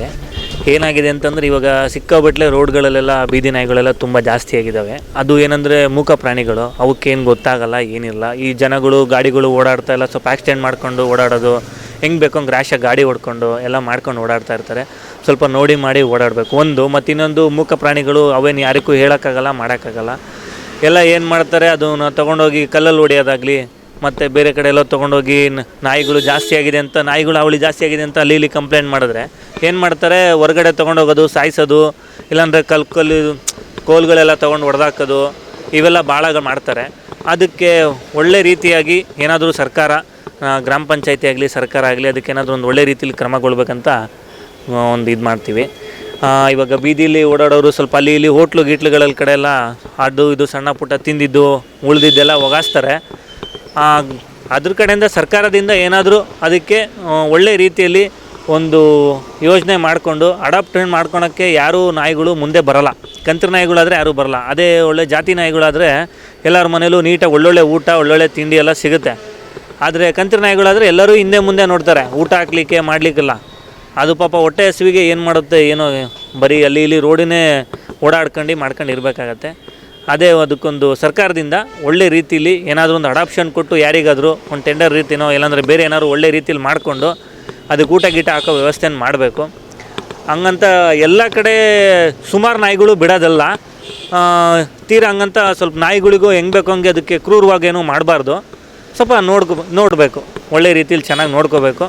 ಆ ಥರದ್ದು ಏನಾದ್ರು ಸರ್ಕಾರ ಮಾಡಿದ್ರೆ 4 ಜನಕ್ಕೆ ಹೆಲ್ಪ್ ಆಗುತ್ತೆ, ನಮಗೂ ನೋಡಿದವ್ರಿಗೆ ಖುಷಿ ಆಗುತ್ತೆ. ಈ ನಾಯಿಗಳ ಕಾಟ ತುಂಬ ಜಾಸ್ತಿ ಆಗಿದೆ. ಇದ್ರ ಬಗ್ಗೆ ಮುನ್ಸಿಪಲ್ ಅವರು ತುಂಬ ಗಮನ ತೊಗೊಬೇಕು. ಇಲ್ಲಿ ಕಸರ ಎಲ್ಲ ತುಂಬ ಜಾಸ್ತಿ ಆಗ್ತಿದೆ, ಇದೊಂದು ಚೂರು ಅಡ್ಜಸ್ಟ್ ಮಾಡ್ಕೊಬೇಕು. ಇಲ್ಲಿ ಜನಗಳ ಓಡಾಡೋದು ತುಂಬ ಜಾಸ್ತಿ ಆಗಿದೆ, ಒಂಚೂರು ಅದ್ರ ಮೇಲೆ ಗಮನ ಕೊಡಬೇಕು. ಆ್ಯಕ್ಚುಲಿ ಇವಾಗ ನಾಯಿಗಳು ಅವಳಿ ತುಂಬ ಜಾಸ್ತಿ ಆಗಿದೆ, ಆದರೆ ಈ ಥರ ತೊಗೊಂಡೋಗಿ ಅದನ್ನು ಸಾಯಿಸೋದು ಇನ್ನೊಂದು ಮಾಡೋದು ತುಂಬ ತಪ್ಪಾಗತ್ತೆ. ಅವಕ್ಕೂ ಒಂದು ಜೀವ ಇದೆ. ಬೇರೆ ಏನಾರ ಕ್ರಮ, ವ್ಯಾಕ್ಸಿನೇಷನ್ ಮಾಡೋದು ಅಥವಾ ಅದಕ್ಕೆ ಒಂದು ಜಾಗ ಕಲ್ಪಿಸೋದು. ತುಂಬ ಊಟ ಇಲ್ಲದೆ ತುಂಬ ಕೆಲವರೆಲ್ಲ ತೊಗೊಂಬಂದು ಈ ಥರ ನಾಯಿಗಳನ್ನೆಲ್ಲ ಬೇರೆ ಕಡೆಯಿಂದ ತೊಗೊಂಬಂದು ಸಿಟಿ ಹತ್ತಿರದಲ್ಲಿ ಈ ಹೊಳೆ ಬಸ್ ಸ್ಟಾಪ್ ಇಂಥ ರೋಡ್ಗಳೆಲ್ಲ ಬಿಟ್ಬಿಟ್ಟು ಹೋಗ್ತಾ ಇದ್ದಾರೆ. ಇದರಿಂದ ಸಾಮಾನ್ಯವಾಗಿ ಇಲ್ಲಿ ಹಾಸ್ಟೆಲ್ ಮುಂದೆ ಇರೋದ್ರಿಂದ ಈ ಮಕ್ಕಳನ್ನೆಲ್ಲ ಓಡಾಡೋದು ತುಂಬ ಕಷ್ಟ ಆಗ್ತಾಯಿದೆ. ತುಂಬ ಈ ಥರ ಪ್ರಾಬ್ಲಮ್ ಇರೋದ್ರಿಂದ ಇದಕ್ಕೇನಾರು ಬೇರೆ ಏನಾರು ವ್ಯವಸ್ಥೆ ಮಾಡೋದು ತುಂಬ ಸೂಕ್ತ ಅಂತ ಹೇಳೋದು. ಕರ್ನಾಟಕ ದಲಿತ ಸಂಘರ್ಷ ಸಮಿತಿಯಿಂದ ಪ್ರತಿಭಟನೆ. ಈ ಕುರಿತ ಸುದ್ದಿ ನೋಡೋಣ ಪುಟ್ಟ ವಿರಾಮದ ನಂತರ.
ವಿರಾಮದ ನಂತರ ನಮ್ಮ ಊರು ನಮ್ಮ ಸುದ್ದಿಗೆ ಸ್ವಾಗತ. ದಲಿತರು ಉಳುಮೆ ಮಾಡುತ್ತಿರುವ ಬಗರ್ ಹುಕುಂ ಸಾಗುವಳಿ ಜಮೀನನ್ನು ಕಾಲಮಿತಿಯೊಳಗೆ ಇತ್ಯರ್ಥಗೊಳಿಸಬೇಕು. ವಿನಾಕಾರಣ ವಜಾಗೊಳಿಸಬಾರದು. ಸರ್ಕಾರ ತಂದಿರುವ ತಿದ್ದುಪಡಿಯನ್ನು ಮಾನ್ಯ ಮಾಡದ ಕಂದಾಯ ಅಧಿಕಾರಿಗಳ ವಿರುದ್ಧ ಕ್ರಮ ಕೈಗೊಳ್ಳುವುದು ಸೇರಿದಂತೆ ಹಲವಾರು ಹಕ್ಕೊತ್ತಾಯಗಳನ್ನು ಇಟ್ಟುಕೊಂಡು ಈ ದಿನ ಶಿವಮೊಗ್ಗ ಜಿಲ್ಲಾಧಿಕಾರಿ ಕಚೇರಿ ಎದುರು ಕರ್ನಾಟಕ ದಲಿತ ಸಂಘರ್ಷ ಸಮಿತಿ ಸಂಘಟನೆ ಪ್ರತಿಭಟನೆ ನಡೆಸಿತು. ರಾಜ್ಯಾದ್ಯಂತ 30-40 ವರ್ಷಗಳ ಹಿಂದೆ ಮಂಜೂರು ಮಾಡಿದ ಸಾಗುವಳಿ ನೀಡಿರುವ ಭೂಮಿಗೆ ಈಗ ಅರಣ್ಯ ಭೂಮಿ ಎಂದು ನೋಟಿಸ್ ನೀಡಿದ್ದಾರೆ. ಸರ್ಕಾರ ಯಾವುದೇ ಕಾರಣಕ್ಕೂ ಖಾತೆ ವಜಾ ಮಾಡಬಹುದು. ಸಾಗುವಳಿದಾರರಿಗೆ ತೊಂದರೆಯಾಗದಂತೆ ಕ್ರಮ ಕೈಗೊಳ್ಳಬೇಕು ಎಂದು ಒತ್ತಾಯಿಸಿ ಜಿಲ್ಲಾಧಿಕಾರಿ ಮೂಲಕ ರಾಜ್ಯ ಸರ್ಕಾರಕ್ಕೆ ಮನವಿ ಪತ್ರ ಸಲ್ಲಿಕೆ ಮಾಡಿದರು. ಹೋರಾಟ ಯಾತಕ್ಕಾಗಿ ಹೋರಾಟ, ಎಲ್ಲಿವರೆಗೆ ಹೋರಾಟ, ಎಲ್ಲಿವರೆಗೆ ಹೋರಾಟ, ಕರ್ನಾಟಕವಾದದ ಹೋರಾಟಕ್ಕೆ ಇನ್ಕಿಲಾಬ್ DSS, ಇನ್ಕಿಲಾಬ್ DSS. ವಜಾ ಮಾಡಿರೋ ತಾಲೂಕು ಆಡಳಿತಕ್ಕೆ, ದಲಿತರ ಆಗಿರೋ ಅರ್ಜಿಗಳನ್ನು ವಜಾ ಮಾಡಿರೋ ತಾಲೂಕು ಆಡಳಿತಕ್ಕೆ, ದಲಿತರ ಮೇಲೆ ಸುಳ್ಳು ಕೇಸ್ ಹಾಕಿರೋ ಎಂಪಿಎಂನವ್ರಿಗೆ, ಭಾರತ ದೇಶದ ಶೋಷಿತ ಸಮುದಾಯವನ್ನು ಆಸ್ತಿ, ಅಧಿಕಾರ, ವಿದ್ಯೆಯಿಂದ ಮನುವಾದವು ದೂರ ಇಡ್ತಾ ಬಂದಿತ್ತು. ಅಂದರೆ ಇಂದಿನ ಬ್ರಾಹ್ಮಣವಾದ. ದಲಿತರು, ಶೂದ್ರರು ಭೂಮಿಯನ್ನು ಹೊಂದಬಾರ್ದು, ವಿದ್ಯೆಯನ್ನು ಕಲಿಬಾರ್ದು, ಆಸ್ತಿಯನ್ನು ಸಂಪಾದನೆ ಮಾಡಬಾರ್ದು ಅಂಥೇಳಿ ಅವರನ್ನು ಈ ದೇಶದಲ್ಲಿ ಗುಲಾಮರನ್ನಾಗಿ ಮಾಡಿಕೊಂಡು ಅಧಿಕಾರವನ್ನು ಮಾಡ್ತಾ ಬಂದಿದೆ. ಬಾಬಾ ಸಾಹೇಬರ ಸಂವಿಧಾನ ರಚನೆಯಾದ ನಂತರ ಈ ಎಲ್ಲದ ಅನಿಷ್ಟಗಳಿಗೆ ಒಂದು ಇತಿಶ್ರೀಯನ್ನು ಹಾಡಿ ಬದಲಾವಣೆಯನ್ನು ತಂದು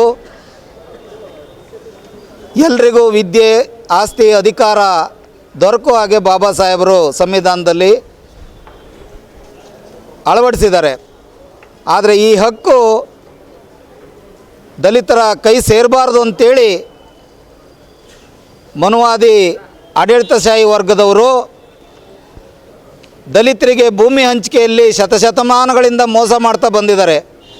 ಸರ್ಕಾರದ ಕಾಯ್ದೆ ಕಾನೂನು ಪ್ರಕಾರ ಭೂಮಿಯನ್ನು ಹಂಚುವಾಗ ದಲಿತರ ಪಾಲಿನ ಭೂಮಿಯನ್ನು ಅವರಿಗೆ ಹಂಚಬೇಕು ಅಂತ ಕಾನೂನಿದ್ದರೂ ಕೂಡ ಎಲ್ಲೂ ಕೂಡ ಇದನ್ನು ಪಾಲನೆ ಮಾಡಿಲ್ಲ. ದಲಿತರು ಸಾగు ಮಾಡ್ತಕ್ಕಂಥ ಭೂಮಿಗೆ ಫಾರಂ ನಂಬರ್ 50, 53, 57 ಅರ್ಜಿಯನ್ನು ಹಾಕಿ 40-50 ವರ್ಷಗಳಿಂದ ಸಾಗುವಳಿ ಮಾಡ್ತಾ ಬಂದಿದ್ದರೂ ಕೂಡ ಇದುವರೆಗೂ ಸಾಗುವಳಿಯನ್ನು ಕೊಡದೆ ದಲಿತರನ್ನು ಭೂಮಿಯಿಂದ ವಂಚಿತರನ್ನಾಗಿ ಮಾಡಿದ್ದಾರೆ. ಬಗರುಕ್ಕುಂ ಅರ್ಜಿಗಳನ್ನು ವಿನಾಕಾರಣ ಇದು ಅರಣ್ಯ ಭೂಮಿ, ಇದು ಗೋಮಾಳ, ಇದು ಸಾಗುವಳಿ ಮಾಡಲಿಕ್ಕೆ ಅವಕಾಶ ಇಲ್ಲ ಅಂಥೇಳಿ ದಲಿತರ ಅರ್ಜಿಗಳನ್ನು ವಜಾ ಮಾಡ್ತಾ ಬಂದಿದ್ದಾರೆ. ಕೆಲವು ಕಡೆ MPMನವರಿಗೆ ಭೂಮಿ ಹಂಚಿಕೆ ಮಾಡಿದ್ದಾರೆ. ದಲಿತರ ಸಾగు ಮಾಡಿ ಸಾಗುವಳಿ ಚೀಟಿ ಇರ್ತಕ್ಕಂಥ ಭೂಮಿಯನ್ನು MPMನವರು ಒತ್ತುವರಿ ಮಾಡಿಕೊಂಡು ಅವ್ರನ್ನ ಒಕ್ಕಲೆಬ್ಬಿಸಿ ಅವ್ರ ಮೇಲೆ ವಿನಾಕಾರಣ ಸುಳ್ಳು ಕೇಸ್ಗಳನ್ನು ಹಾಕಿದ್ದಾರೆ. ಇನ್ನು ಕೆಲವು ಕಡೆ ಅರಣ್ಯ ಭೂಮಿ ಅಂತೇಳಿ ದಲಿತರನ್ನು ಒಕ್ಕಲೆಬ್ಬಿಸ್ತಿದ್ದಾರೆ. 40-50 ವರ್ಷಗಳಿಂದ ಭೂಮಿ ಸಾಗುವಳಿಯನ್ನು ಪಡೆದು ಸಾగు ಮಾಡ್ತಕ್ಕಂಥ ಹಲವಾರು ರೈತರಿಗೆ ಇದು ಅರಣ್ಯ ಭೂಮಿ, ನಿಮ್ಮ ಭೂಮಿಯನ್ನು ವಜಾ ಮಾಡ್ತಿದ್ದೇವೆ, ನಿಮ್ಮ ಹತ್ರ ಏನು ದಾಖಲೆ ಇದೆ ತಂದುಕೊಡಿ ಅಂತೇಳಿ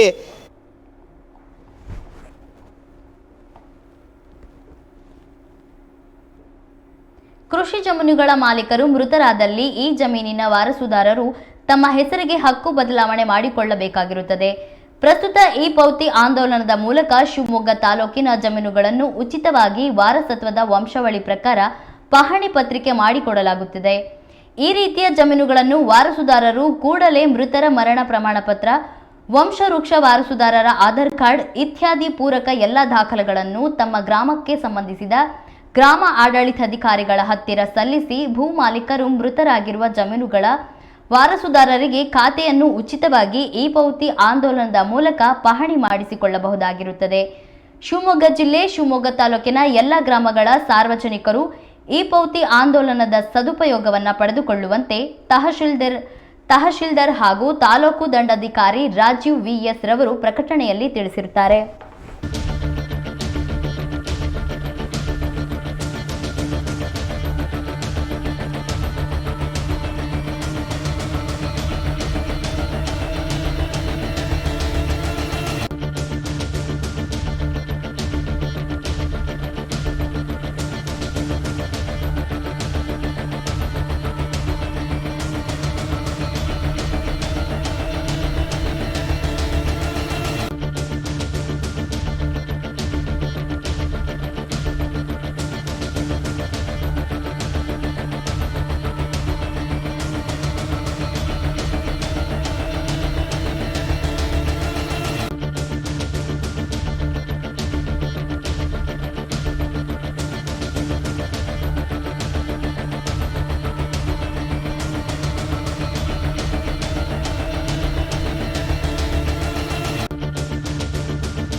ಜಿಲ್ಲಾ ಉಸ್ತುವಾರಿ ಸಚಿವ ಶರಣಪ್ರಕಾಶ್ ಪಾಟೀಲ್ ನೇತೃತ್ವದಲ್ಲಿಂದು ರಾಯಚೂರಿನಲ್ಲಿ ಕೆಡಿಪಿ ಸಭೆ ನಡೆದಿದ್ದು, ಸಭೆಯಲ್ಲಿ ಕಾಂಗ್ರೆಸ್ ಶಾಸಕರ ನಡುವೆ ಜೋರು ವಾಗ್ವಾದ ನಡೆದಿದೆ. ಮತ್ತೊಂದು ಕಡೆ ಅಧಿಕಾರಿಯೊಬ್ಬರು ರಮ್ಮಿ ಆಟದಲ್ಲಿ ಬ್ಯುಸಿಯಾಗಿರುವುದು ಕಂಡುಬಂದಿದೆ.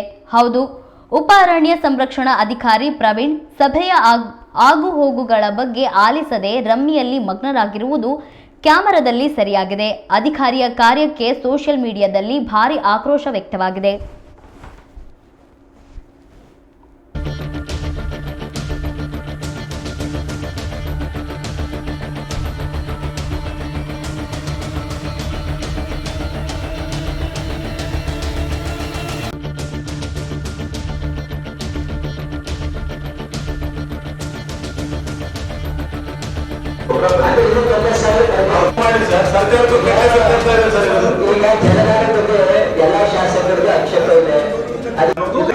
ರೈತರ ಅಪಾಂತರ ಅಲ್ಲ, ಅದ್ರ ಜೊತೆ ನಿಮ್ಮ ಭಾಗದಲ್ಲಿ ಇರ್ಬೋದು. ರಾಯಚೂರು ತಾಲೂಕು ರಾಯಚೂರು ಸಿಟಿದು ನಾನು ಹೇಳ್ತಾ ಇದ್ದೇನೆ, ಈ ಪರಿಸ್ಥಿತಿ ಉದ್ಭವ ಆಗಿದೆ. ಇದು ಪತ್ರಿಕೆಗಳಲ್ಲಿ ಕೂಡ ಬಂದಿದೆ. ಸರ್ ಈಗ ಒಂದು ನಿಮಿಷ ಸರ್, ಈಗ 53% ಬಿತ್ತನೆ ಆಗಿದೆ. ಇವರು ರಿಕ್ವೈರ್ಮೆಂಟ್ ನವೆಂಬರ್ ವರೆಗೆ, ಸೆಪ್ಟೆಂಬರ್ ಎಷ್ಟು ಮಾಡಿದ್ದಾರೆ?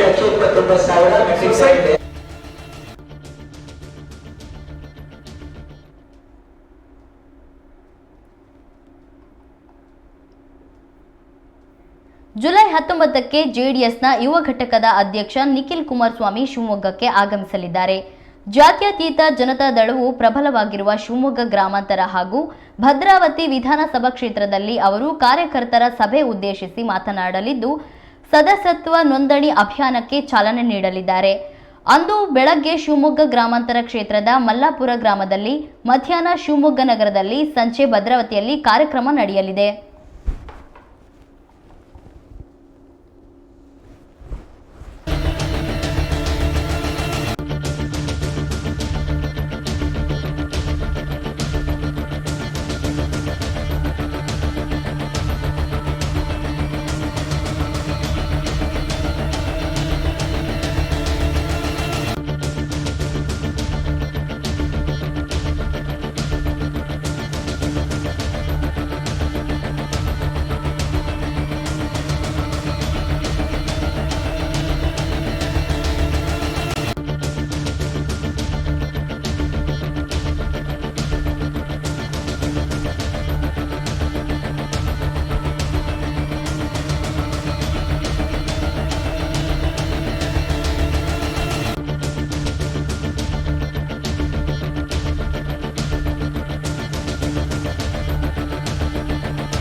ಶಿಕಾರಿಪುರದ ಈಶ್ವರ ಫೌಂಡೇಶನ್ ಸಮಾಜದಿಂದ ಸಮಾಜಕ್ಕಾಗಿ ಎಂಬ ಕಾರ್ಯಕ್ರಮ ಆಯೋಜನೆ ಮಾಡಲಾಗಿದೆ.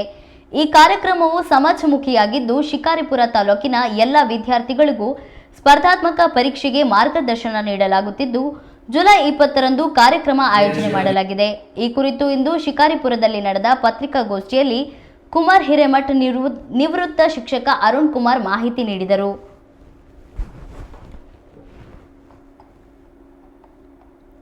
ರಾಜ್ಯ ನಿರ್ದೇಶಕನಾಗಿ ಆಯ್ಕೆಯಾಗಿದ್ದೀನಿ. ತದನಂತರ ತಾಲೂಕಿನಲ್ಲಿದ್ದಾಗ ಸಾಕಷ್ಟು ಕಾರ್ಯಕ್ರಮಗಳನ್ನು ಆಯೋಜನೆ ಮಾಡ್ತಾ ಇದ್ದೆ. ವೀರಶೈವ ಲಿಂಗಾಯತ ಮಹಾಸಭಾದ ತಾಲೂಕು ಅಧ್ಯಕ್ಷನ 5 ವರ್ಷಗಳ ಕಾಲ ಪ್ರತಿಭಾ ಪುರಸ್ಕಾರ ವೀರಶೈವ ಲಿಂಗಾಯತ ಸಮಾಜಕ್ಕೆ ಮಾತ್ರ ಮಾಡ್ತಾ ಇದ್ದೆ. ಅದನ್ನೆಲ್ಲ ಮನಗಂಡು ತಾವೆಲ್ಲ ಸಾಕಷ್ಟು ಸತ್ತೆ ಗಮನಕ್ಕೆ ತರ್ತಾ ಇದ್ದೆ, ಎಲ್ಲರಿಗೂ ಮಾಡಿದರೆ ಚೆನ್ನಾಗಿ ಅಂತ. ಆದರೆ ಅದಕ್ಕೆ ಸುಮ್ಮನೆ ಮಾಡಿದಂತ ಅರ್ಥ ಇರಲ್ಲ ಅಂತ ಈಶ್ವರ ಫೌಂಡೇಶನ್ ಅಂತಂದು ಹೊಸದಾಗಿ ಅವತ್ತು ಲೋಕಾರ್ಪಣೆ ಮಾಡಿ ಶಿಕಾರಿಪುರ ತಾಲೂಕಿನ ಎಲ್ಲ ಜನಾಂಗದ ಸರ್ವ ಧರ್ಮಗಳನ್ನು ಒಳಗೊಂಡಂತೆ 85%ಗಿಂತ ಹೆಚ್ಚು ಅಂಕ ಪಡೆದ SLC ಮತ್ತು PUCಯ ಮಕ್ಕಳಿಗೆ ಪ್ರತಿಭಾ ಪುರಸ್ಕಾರ ಕಾರ್ಯಕ್ರಮವನ್ನು ಇದೇ 27/7/2025 ಭಾನುವಾರದಂದು ಸಾಂಸ್ಕೃತಿಕ ಭವನದಲ್ಲಿ ಏರ್ಪಡಿಸಲಾಗಿದೆ. ಅದೇ ದಿನ ಈಶ್ವರ ಫೌಂಡೇಶನ್ ಸಹ ಅವತ್ತು ಇನಾಗ್ರೇಷನ್ ಆಗುತ್ತೆ. ತದನಂತರದಲ್ಲಿ ಏನು 85% ನಾವು ಆನ್ಲೈನ್ ಅರ್ಜಿ ಕರೆದಿದ್ವಿ, 1,000ಕ್ಕಿಂತ ಹೆಚ್ಚು ಮಕ್ಕಳು ನೋಂದಾವಣೆಯನ್ನು ಆನ್ಲೈನ್ ಮುಖಾಂತರ ಮಾಡ್ಕೊಂಡಿದ್ದಾರೆ. ಅದು ತಾಲೂಕಿಗೆ ಹೆಮ್ಮೆ ತರುವಂಥ ಕೆಲಸ ಅಂತ ಸಂತೋಷದಿಂದ ಹೇಳಲಿಕ್ಕೆ ಇಷ್ಟಪಡ್ತಾ ಇದ್ದೀನಿ. ಅದೇ ರೀತಿ ಆ ಕಾರ್ಯಕ್ರಮವನ್ನು ಇಡೀ ಕಾರ್ಯಕ್ರಮವನ್ನು ಪೇಪರ್ಲೆಸ್ ಡಿಜಿಟಲೀಕರಣ, ಇವತ್ತಿನ ಯುಗದಲ್ಲಿ ಏನು ನಾವು ಡಿಜಿಟಲ್ ಮಾಧ್ಯಮದ ಮುಖಾಂತರ ಮುಂದುವರೆದಿವಿ, ಆ ಥರ ಪ್ರತಿಯೊಂದು ಕಾರ್ಯಕ್ರಮವನ್ನು ಸಹ ಪೇಪರ್ಲೆಸ್ ಪ್ರೋಗ್ರಾಮ್ ಆಗಿ ಆಯೋಜನೆ ಮಾಡಿದೆ. ವಿಶೇಷವಾಗಿ ಅವತ್ತು ಬರುವಂಥ ಮಕ್ಕಳಿಗೆ ಬೆಳಗ್ಗೆ 8:30ರಿಂದ 10 ಗಂಟೆ ತನಕ ಫೋಟೋಶೂಟ್ ಅಂತಂದರೆ ವಿಶೇಷವಾಗಿ ಆಯೋಜನೆ ಮಾಡಿದೆ. ಫೋಟೋಶೂಟ್ ಅಂದರೆ ಅದನ್ನು ಗ್ರಾಜುಯೇಷನ್ ಡ್ರೆಸ್ ಹಾಕಿ ಆ ಮಕ್ಕಳ ಫೋಟೋ ಏನು ತೆಗಿತಾರಲ್ಲ ಆ ಫೋಟೋ ತೆಗೆದ್ರೆ ಅಲ್ಲಿ ಲ್ಯಾಮಿನೇಷನ್ ಮಾಡಿ ಫೋಟೋ ಫ್ರೇಮ್ ಮಾಡಿ ವೇದಿಕೆಯಲ್ಲಿ ಆ ಮೂಮೆಂಟ್ ಕೊಡುವಂಥ ಒಂದು ಹೊಸ ಪ್ರಯತ್ನ ಮಾಡ್ತಾ ಇದ್ದೀವಿ.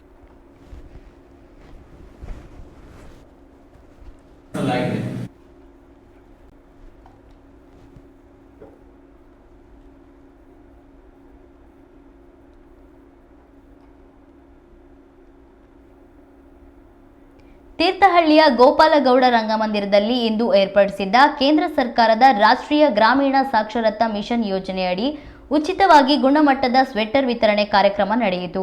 ಸರ್ಕಾರಿ ಶಾಲೆಯಲ್ಲಿ ಶಿಕ್ಷಣಾಭ್ಯಾಸ ಮಾಡುತ್ತಿರುವ ಪ್ರಾಥಮಿಕ ಶಾಲೆಯ ಮಕ್ಕಳಿಗೆ ಉಚಿತವಾಗಿ ವಿತರಣೆ ಮಾಡಲಾಯಿತು. ಸಂಸದ ಬಿವೈ ರಾಘವೇಂದ್ರ ಮತ್ತು ಶಾಸಕ ಆರಗ ಜ್ಞಾನೇಂದ್ರ ಸ್ವೆಟರ್ ವಿತರಣೆ ಮಾಡಿದರು.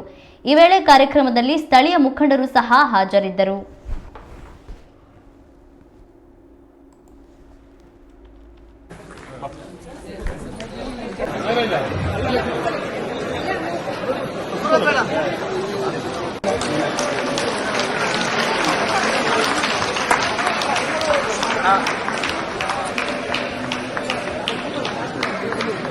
ನಾನೇಂದ್ರ ಸರಿ ಕಡೆ ನೋಡ್ತಿಲ್ಲ.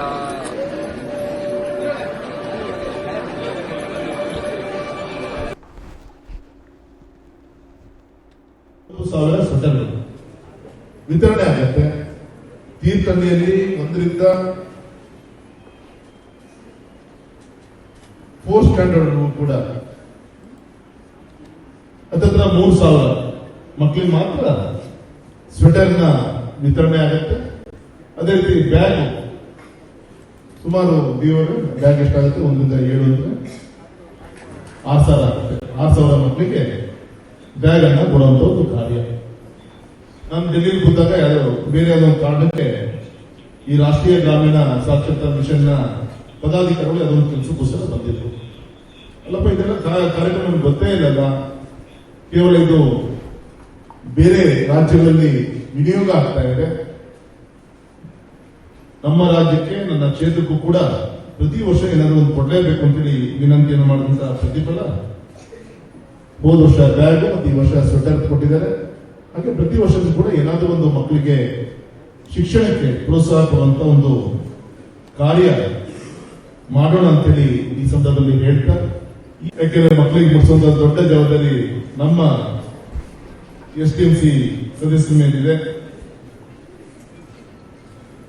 ಶಿಕ್ಷಣ ಆದ್ಯತೆ, ಅದರಲ್ಲೂ ಕೂಡ ನಮ್ಮ ಸರ್ಕಾರಿ ಶಾಲೆಗಳು ನಮ್ಮ ಸಮಾಜದ ನಿಜವಾದ ಒಂದು ಪ್ರತಿಬಿಂಬ ಅಂತ ಹೇಳಿ ನಾನು ಹೇಳಲಿಕ್ಕೆ ಇಚ್ಛೆ ಪಡ್ತೇನೆ.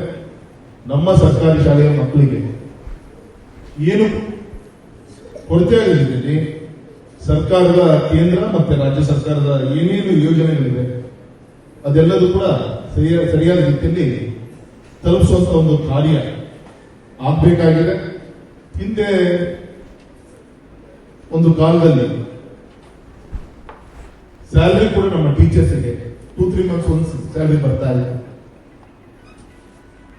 ಆದ್ರೆ ಇವತ್ತು ಆದ್ಯತೆ ಶಿವಮೊಗ್ಗದ ಸಮನ್ವಯ ಸಂಸ್ಥೆ 20ನೇ ಸಂವತ್ಸರ ಸಂಭ್ರಮದ ಹಿನ್ನೆಲೆಯಲ್ಲಿ 3 ದಿನ ಕಾರ್ಯಕ್ರಮ ಆಯೋಜನೆ ಮಾಡಲಾಗಿದೆ. ಈ ಕಾರ್ಯಕ್ರಮ ಜುಲೈ 19ರಿಂದ 3 ದಿನಗಳ ಕಾಲ ನಡೆಯಲಿದೆ. ಇನ್ನು ಈ ಕಾರ್ಯಕ್ರಮವು ನಗರದ ಕುವೆಂಪು ರಂಗಮಂದಿರದಲ್ಲಿ ನಡೆಯಲಿದ್ದು, ಕಾರ್ಯಕ್ರಮಕ್ಕೆ ಜಿಲ್ಲೆಯ ಪ್ರಮುಖ ಅಧಿಕಾರಿಗಳು ಭಾಗಿಯಾಗಲಿದ್ದಾರೆ ಎಂದು ಇಂದು ಶಿವಮೊಗ್ಗದಲ್ಲಿ ನಡೆದ ಪತ್ರಿಕಾಗೋಷ್ಠಿಯಲ್ಲಿ ಸಮನ್ವಯ ಕಾಶಿ ಮಾಹಿತಿ ನೀಡಿದರು. ನಿಮ್ಮೆಲ್ಲರ ಸಹಕಾರ ಪ್ರೀತಿ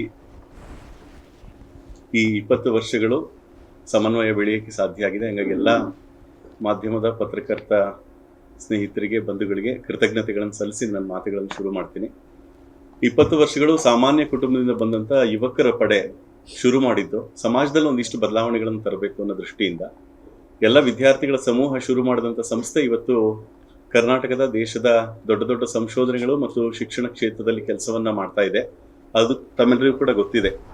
ಈ ಹಿನ್ನೆಲೆಯಲ್ಲಿ 3 ದಿವಸಗಳ ಕಾಲ ವಿಶೇಷವಾದ 3 ಕಾರ್ಯಕ್ರಮಗಳು. ಮೊದಲನೇ ದಿವಸ ಜ್ಞಾನವನ್ನು ಉಣಬಡಿಸುವಂತಹ ಭರವಸೆ ಹೆಜ್ಜೆ ಅಂತ ನಾಳೆ ಕಾರ್ಯಕ್ರಮ. ಅದನ್ನು ಮಾನ್ಯ ಆಯುಕ್ತರು, ಹಿಂದುಳಿದ ವರ್ಗಗಳ ಕಲ್ಯಾಣ ಇಲಾಖೆ ಮತ್ತು ಹೌಸಿಂಗ್ ಬೋರ್ಡ್ನ ಆಯುಕ್ತರಾಗಿರ್ತಕ್ಕಂಥ ಕೆ ಎ ದಯಾನಂದ್ ಸರ್ ಅವರು ಉದ್ಘಾಟಿಸ್ತಾರೆ. ಮಾನ್ಯ ಜಿಲ್ಲಾಧಿಕಾರಿಗಳು, SP ಅವರು, CEO ಸರ್ ಅವರು, AC ಅವರು, ಜೊತೆಗೆ ನಮ್ಮ ಅಮೃತನೋನಿಯ ವ್ಯವಸ್ಥಾಪಕ ನಿರ್ದೇಶಕರು ಮತ್ತು ಕಾಪ್ಮಿ ಸಂಸ್ಥೆಯ ಡಾಕ್ಟರ್ ರಜನಿ ಪೈ ಅವರು ಇರ್ತಾರೆ.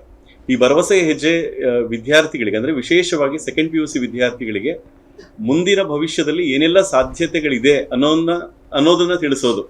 ಒಂದು ಕಡೆ ಸರ್ಕಾರಿ ನೌಕರಿಗೆ ಹೋಗಕ್ಕೆ ಏನೆಲ್ಲ ತಯಾರಿ ಮಾಡ್ಕೋಬಹುದು ಅನ್ನೋಂಥದ್ದು, ಎರಡನೇದು ಕೃಷಿಯಲ್ಲಿ ಏನೇನು ಸಾಧ್ಯತೆಗಳಿದೆ ಅಂತ, ಮೂರನೇದು ಸ್ವಾವಲಂಬಿ ಬದುಕಿಗೆ ಕೌಶಲ್ಯಗಳು ಹೇಗೆ ಹೆಲ್ಪ್ ಮಾಡ್ತವೆ ಅಂತ. ಈ 3 ವಿಷಯಗಳ ಬಗ್ಗೆ ಚರ್ಚೆ ಮಾಡಲಿಕ್ಕೆ ಬಹಳ ಅಪರೂಪದ ಸಂಪನ್ಮೂಲ ವ್ಯಕ್ತಿಗಳು. ಮಂಜುನಾಥ್ ಸಾಧನಾ ಅವರು ಈಗಾಗಲೇ ಕರ್ನಾಟಕ ರಾಜ್ಯಾದ್ಯಂತ ಸಾಕಷ್ಟು ಜನ ವಿದ್ಯಾರ್ಥಿಗಳಿಗೆ ಮೋಟಿವೇಶನ್ ಸ್ಪೀಕರ್ ಆಗಿ ಕೆಲಸ ಮಾಡ್ತಾ ಇದ್ದಾರೆ. ಅವರು ನಾಳೆ ಮೊದಲನೇ ಸೆಷನ್ ತಗೋತಾರೆ. ಅದಾದ್ಮೇಲೆ ಕೃಷಿ ಋಷಿ ಅಂತ ಹೇಳಿ ನಮ್ಮ ಶಿವಮೊಗ್ಗದ ಸೊರಬಾದ ಸಾಸಲವಾಡದ ಕೃಷಿಕ 1.5 ಎಕರೆ ಭೂಮಿಯಲ್ಲಿ 12 ಲಕ್ಷ ವರ್ಷಕ್ಕೆ ಆದಾಯ ತೆಗೆದು ಒಬ್ಬ ಮಾದರಿ ರೈತ ಆಗಿ 5 ಯೂನಿವರ್ಸಿಟಿಗಳಿಗೆ ಸಂಪನ್ಮೂಲ ವ್ಯಕ್ತಿಯಾಗಿ ಕೆಲಸ ಮಾಡ್ತಿರುವಂತ ಏನೂ ಓದದ ರೈತ ದುರ್ಗಪ್ಪ ಅಂಗಡಿಯವರು ಒಂದು ಸೆಷನ್ ತಗೋತಾ ಇದ್ದಾರೆ. ಅದ್ರ ಜೊತೆಗೆ ಕೊನೆಯದಾಗಿ ವೆಂಕಟೇಶ್ ಅಂತ ಹೇಳಿ ವಿಲೇಜ್ ಬಾಯ್ ಅಂತ ಅವ್ರನ್ನ ಕರೀತಾರೆ. ಅವರು ಮೈಸೂರಿನ ಒಂದು ಸಣ್ಣ ಹಳ್ಳಿಯವರು, ಬಹಳ ಅಪರೂಪದ ವ್ಯಕ್ತಿ.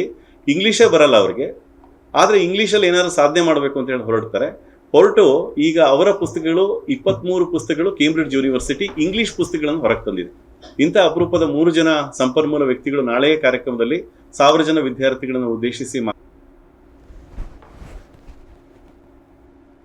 ದೇವನಹಳ್ಳಿ ಚನ್ನರಾಯಣಪಟ್ಟಣ ಭೂ ಸ್ವಾಧೀನ ವಿರುದ್ಧ ರೈತರು ಮಾಡಿದ ಹೋರಾಟಕ್ಕೆ ಸಿಕ್ಕ ಜಯವನ್ನು ಆಚರಿಸಲು ಕರ್ನಾಟಕ ರಾಜ್ಯ ರೈತರ ಸಂಘ ಹಾಗೂ ಹಸಿರು ಸೇನೆ ಮುಂದಾಗಿದೆ. ಇದೇ ಕಾರಣಕ್ಕೆ ಜುಲೈ 21ರಂದು ಗದಗ ಜಿಲ್ಲೆಯ ನರಗುಂದದಲ್ಲಿ ಕಾರ್ಯಕ್ರಮ ಆಯೋಜನೆ ಮಾಡಿದ್ದು, ಈ ಕಾರ್ಯಕ್ರಮದಲ್ಲಿ ಕಾಂಗ್ರೆಸ್ ನೇತೃತ್ವದ ಸರ್ಕಾರಕ್ಕೆ ಧನ್ಯವಾದ ತಿಳಿಸಲಾಗುತ್ತದೆ. ಇನ್ನು ನರಗುಂದ ಹುತಾತ್ಮರಿಗೆ ಹೋರಾಟದಲ್ಲಿ ಪ್ರಾಣ ಕಳೆದುಕೊಂಡ ರೈತರಿಗೆ ಗೌರವ ಸೂಚಿಸಲಾಗುತ್ತದೆ ಎಂದು ಇಂದು ಶಿವಮೊಗ್ಗದಲ್ಲಿ ನಡೆದ ಪತ್ರಿಕಾಗೋಷ್ಠಿಯಲ್ಲಿ ರಾಜ್ಯ ರೈತ ಸಂಘದ ಅಧ್ಯಕ್ಷ ಬಸವರಾಜಪ್ಪ ಈ ಮಾಹಿತಿ ನೀಡಿದರು. ಸುದೀರ್ಘವಾದಂಥ ಸಂಯುಕ್ತ ಹೋರಾಟದ 400ಕ್ಕೂ ಹೆಚ್ಚು ಸಂಘಟನೆಗಳು ಒಗ್ಗಟ್ಟಾಗಿ ಒಂದು ಚಳವಳಿ ನಡೆದು 3 ಕೃಷಿ ಕಾಯ್ದೆಗಳನ್ನು ವಾಪಸ್ ಪಡೀಲಿಕ್ಕೆ ಕಾರಣ ಆದಂಥ ಏನು ಒಂದು ಐತಿಹಾಸಿಕ ಚಳವಳಿ ನಡೆದಿತ್ತು.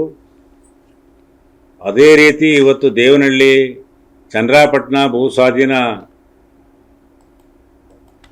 ನೋಟಿಫಿಕೇಶನ್ ಕೈ ಬಿಡಬೇಕು ಅಂತಲೂ ಕೂಡ, ಸ್ವಾಧೀನ ಕೈ ಬಿಡಬೇಕು ಅಂತಲೂ ಕೂಡ 1198 ದಿನ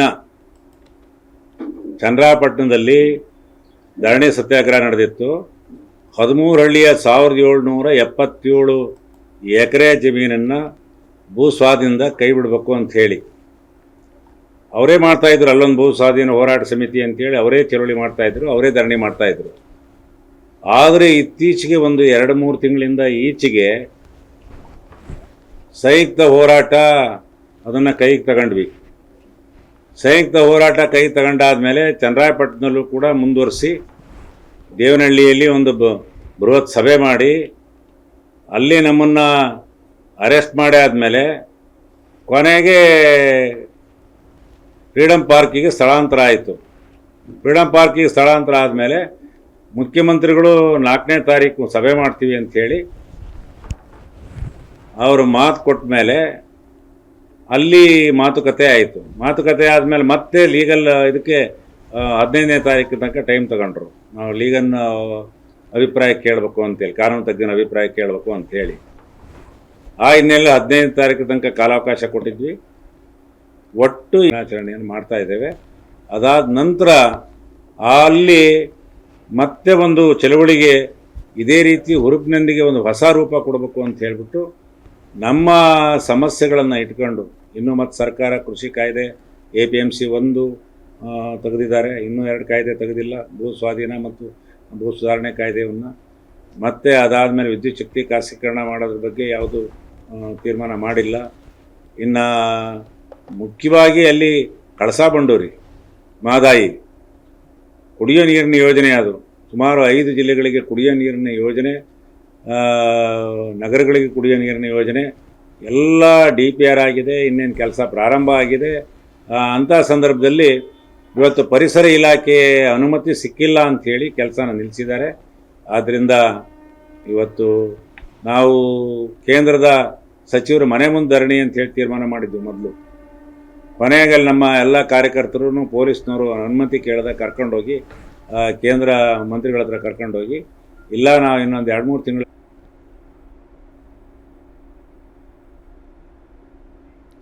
ಇದೀಗ ಮತ್ತೊಮ್ಮೆ ಹೆಡ್ಲೈನ್ಸ್.